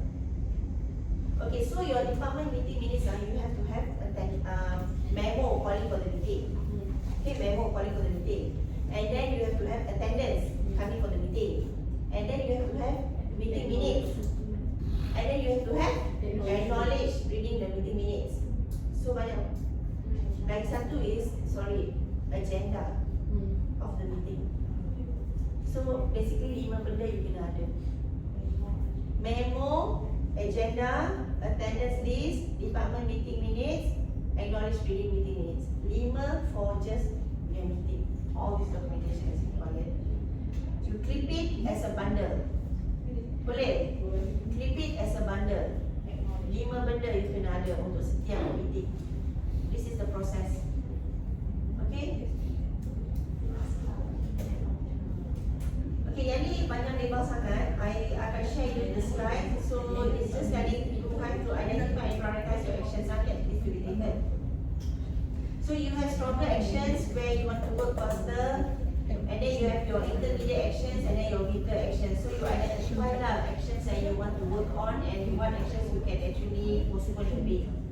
The stronger ones you have to work immediately on it. Boleh? Alright? Okay, learning points to share. I want you to have one slide where you finally summarize the case, you put in the preventive strategies, and then you put in the learning points, and you share this with all other departments. One slide, summary slide, for everybody's learning purposes. So you have an incident, you do up the case summary, you put in the preventive surgeries, you share the learning points, and share it across the department.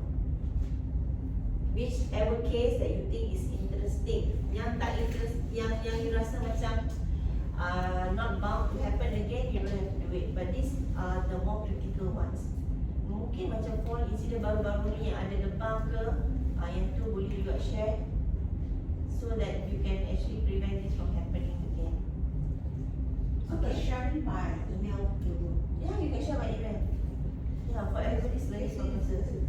And when everybody has got email ID, ground staff. Sure, each individual, every individual. Oh, very good. Okay, then they can read the email. Kalau tak, the manager can print out and then share this in the meeting one. Because in your department meeting, okay, we share the 5 things.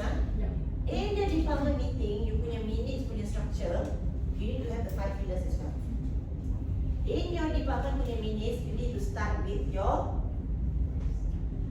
action tracker, your previous one. Yes. Okay. And then you will start with your HR, any updates to HR. And then you go with the policies which you going to mention about. Okay, Maybe policies yang nak expire, atau polisi baru, ataupun remind staff to baca the policy. Pillar number 3. Pillar number 4, facilities and equipment. You nak cakap apa? Ada tak equipment failure? Ada tak kita beli mesin baru? Betul tak? Ada tak PPM? Kalau department area yang ada mesin, you kena belajar pakai mesin lah. You need to get Siemens ke, you need to get vendor datang train pakai mesin tu. Ada TNC, you all akan buat TNC, betul tak? So all that must be needed. And then your pillar number 5, safety and performance improvement activities, where you discuss your indicators pun share dalam department meeting minutes. Faham? So you share, okay, kita ada incident, you can start by, okay, these are the 3 indicators that we are monitoring for labor room. So please take note, we have an incident, and then you share whatever. That is your pillar number 5. So this is your meeting minutes punya structure. Pakai je 5 pillar ni. Then you cannot go wrong. Boleh? Alright? Ada soalan? And then you can share this. This can be part of your pillar number 5. Learning points. Alright? Ataupun letaklah hantar info board dekat mana-mana department. And if you want your staff to be aware of your risk register, you do up the risk register, you tampal dekat info board. And then staff semua akan tahu, okay, kita ada risk register ni. And risk register ni nama je, jargonnya besar. Risk register, register sebenarnya log. Risk tu, mungkin you ada 5 risk identified untuk medical board. So, you tampal dekat sini. Nama risk, fall, patient fall. And then you akan identify dia punya preventive strategies, macam nak prevent fall from happening.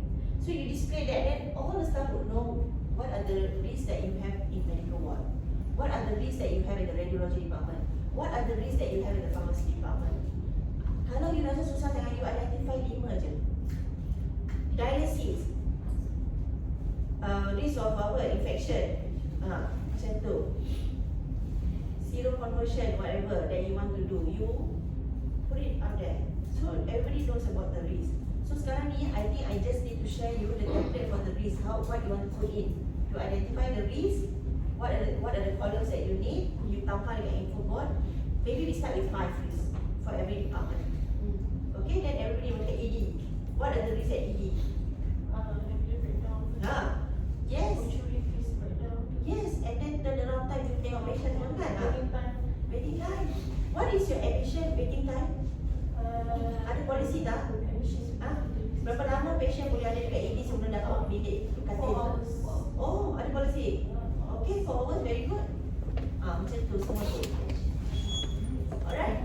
So identify 5 dulu. Tak susah kan? Nanti I bagi kat you columns untuk you letak dalam risk register. So balik ni, it's the first thing I bagi you, risk register.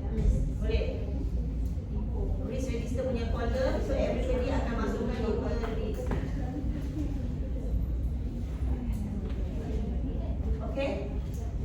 Okay, tak payah nak buat.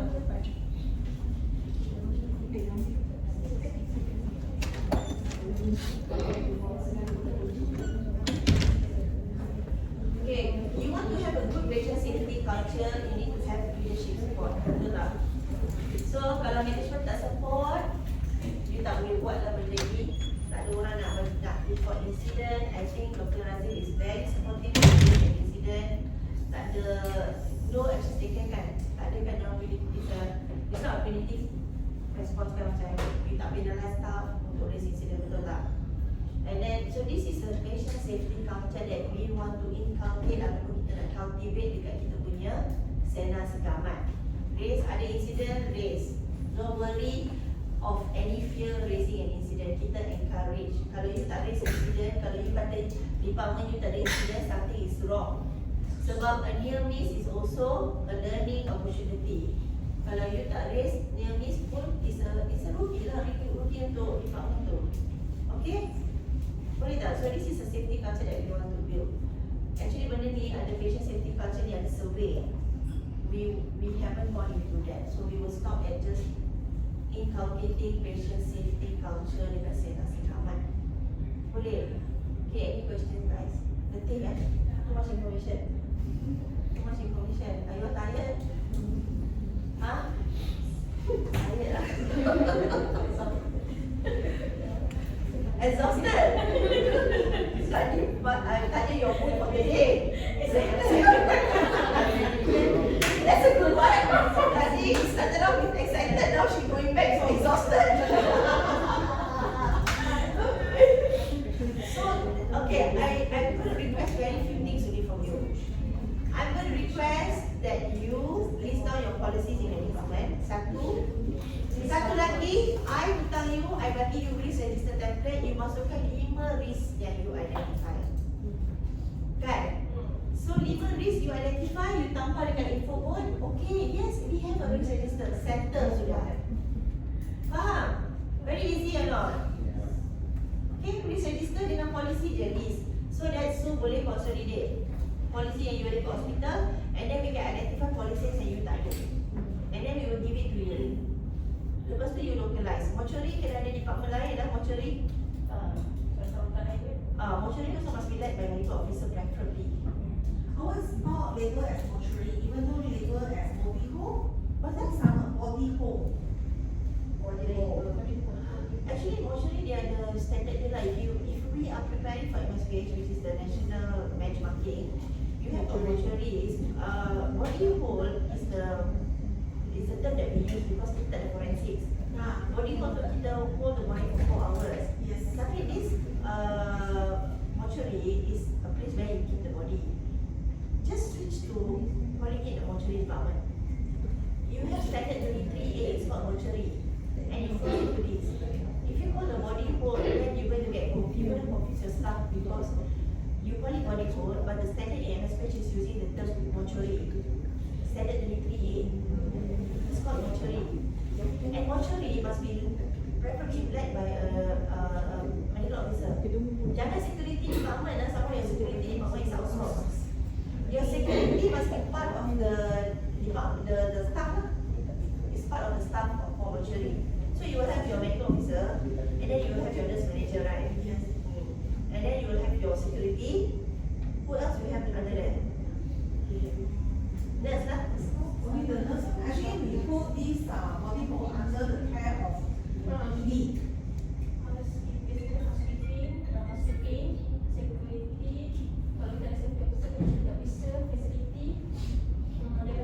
Facility untuk apa? Oh, okay. Yeah, so when you have a meeting, right, you need to bring all these people in. They need to be, they need to know, they must be involved in the department meeting for mortuary. You don't leave out security, you don't leave out facility. Because in your meeting minutes, right, you need to discuss these things that they must attend the meeting. They are part of the department. Housekeeping, siapa bersihkan mortuary, housekeeping kan? So you have to make sure the cleanliness of your mortuary. You don't call it body hole. Tapi kita punya policy, you want to remain as body hole boleh, because you keep the body there for 4 hours kan. And then you need to have a process after 4 hours. Kalau tak ada orang datang clean body, what do you do? Yeah. So I hope you have a policy on that. Alright? Are we good? Document control, policy writing, and incident reporting. Boleh? Nanti lepas ni orang tak nak tengok I dah. Muak. Betul tak? Okay, so I hope that I will see better policies, and I hope to see more policies coming from each of the department, because we are running as skeletal punya framework. Every department belum lagi ada policies in place, and we need to know effective dates, because you are running hospital since July 2025, but you are running without policies. Takut tu je. Okay, so for those policies yang belum buat lagi, and if you're already practicing that, you need to backdate. Your policies must be in operations since whichever date that you open the hospital. Katakanlah you buka 15 July 2025 and you're already running the show without policies, you need to backdate. Because you haven't created one. I'm not asking you to redo. What I'm asking you to do is, if you're creating one, or if you're creating a few now, you have to backdate to 15 July. whichever date that you started operating, Is it the same 2025. for marketing? Yes, because you're already in operations. Kalau you dah buat policy and you nak update, then you just carry on, move forward je, tak payah backdate. Tak apa, the act is okay. But not if you don't have a single policy and you cannot start today lah, because you already doing what you're doing since the when did you open? 9 July. Since 9 July. And if you want to add kan tadi, okay, very good question, and it's a new policy, tak ada masalah if you want to put 9 July. Tak ada masalah. I just don't want you to do rework lah, because you're wasting time. Kalau dah ada policy in force, you don't have to redo. Tapi katakanlah you have new policy, tapi yang new policy ni is actually something that you've been doing since 9 July, you can put it as 9 July. You understand what I'm saying? Yeah. Careful lah, because the repair macam last you reported something on April, then it was at July. So, True. So now ni lah. tapi kalau you nak, kalau you are preparing it, then you can just stick to now lah. It's okay lah. As long as we find out and we rectify, it's okay. Tak ada salah. Tapi kalau staff tu dah ada dari 9 Julai, why not? Tak ada 9 Julai, tapi if you're new and you are preparing, there's no harm, you can just go to today's stage, because you come in, you saw it, oh, you don't have it, I'm doing it now, it's fine. Okay? So, ada lagi soalan? No more questions? After we submit to Ms. Maida, then she will consolidate and identify what are the policies that the department is Or you can let me know also. You can tell us, you let me know. Because you are the SMEs. You guys are the SMEs, right? You will know what you have and what you don't have. So if I can identify and tell you, I will. But if you tell me that you don't have this and you need this, I can also help you by giving you the policy that you We want. have this thing, but I don't know what else is that is actually needed. But I did, no, you know what I'll do? I'll come for the audit. Based on the audit, I mean the gap analysis, when I come to visit you, I'll see what are the things that you are lacking, and I'll provide you then. Okay, we still have time.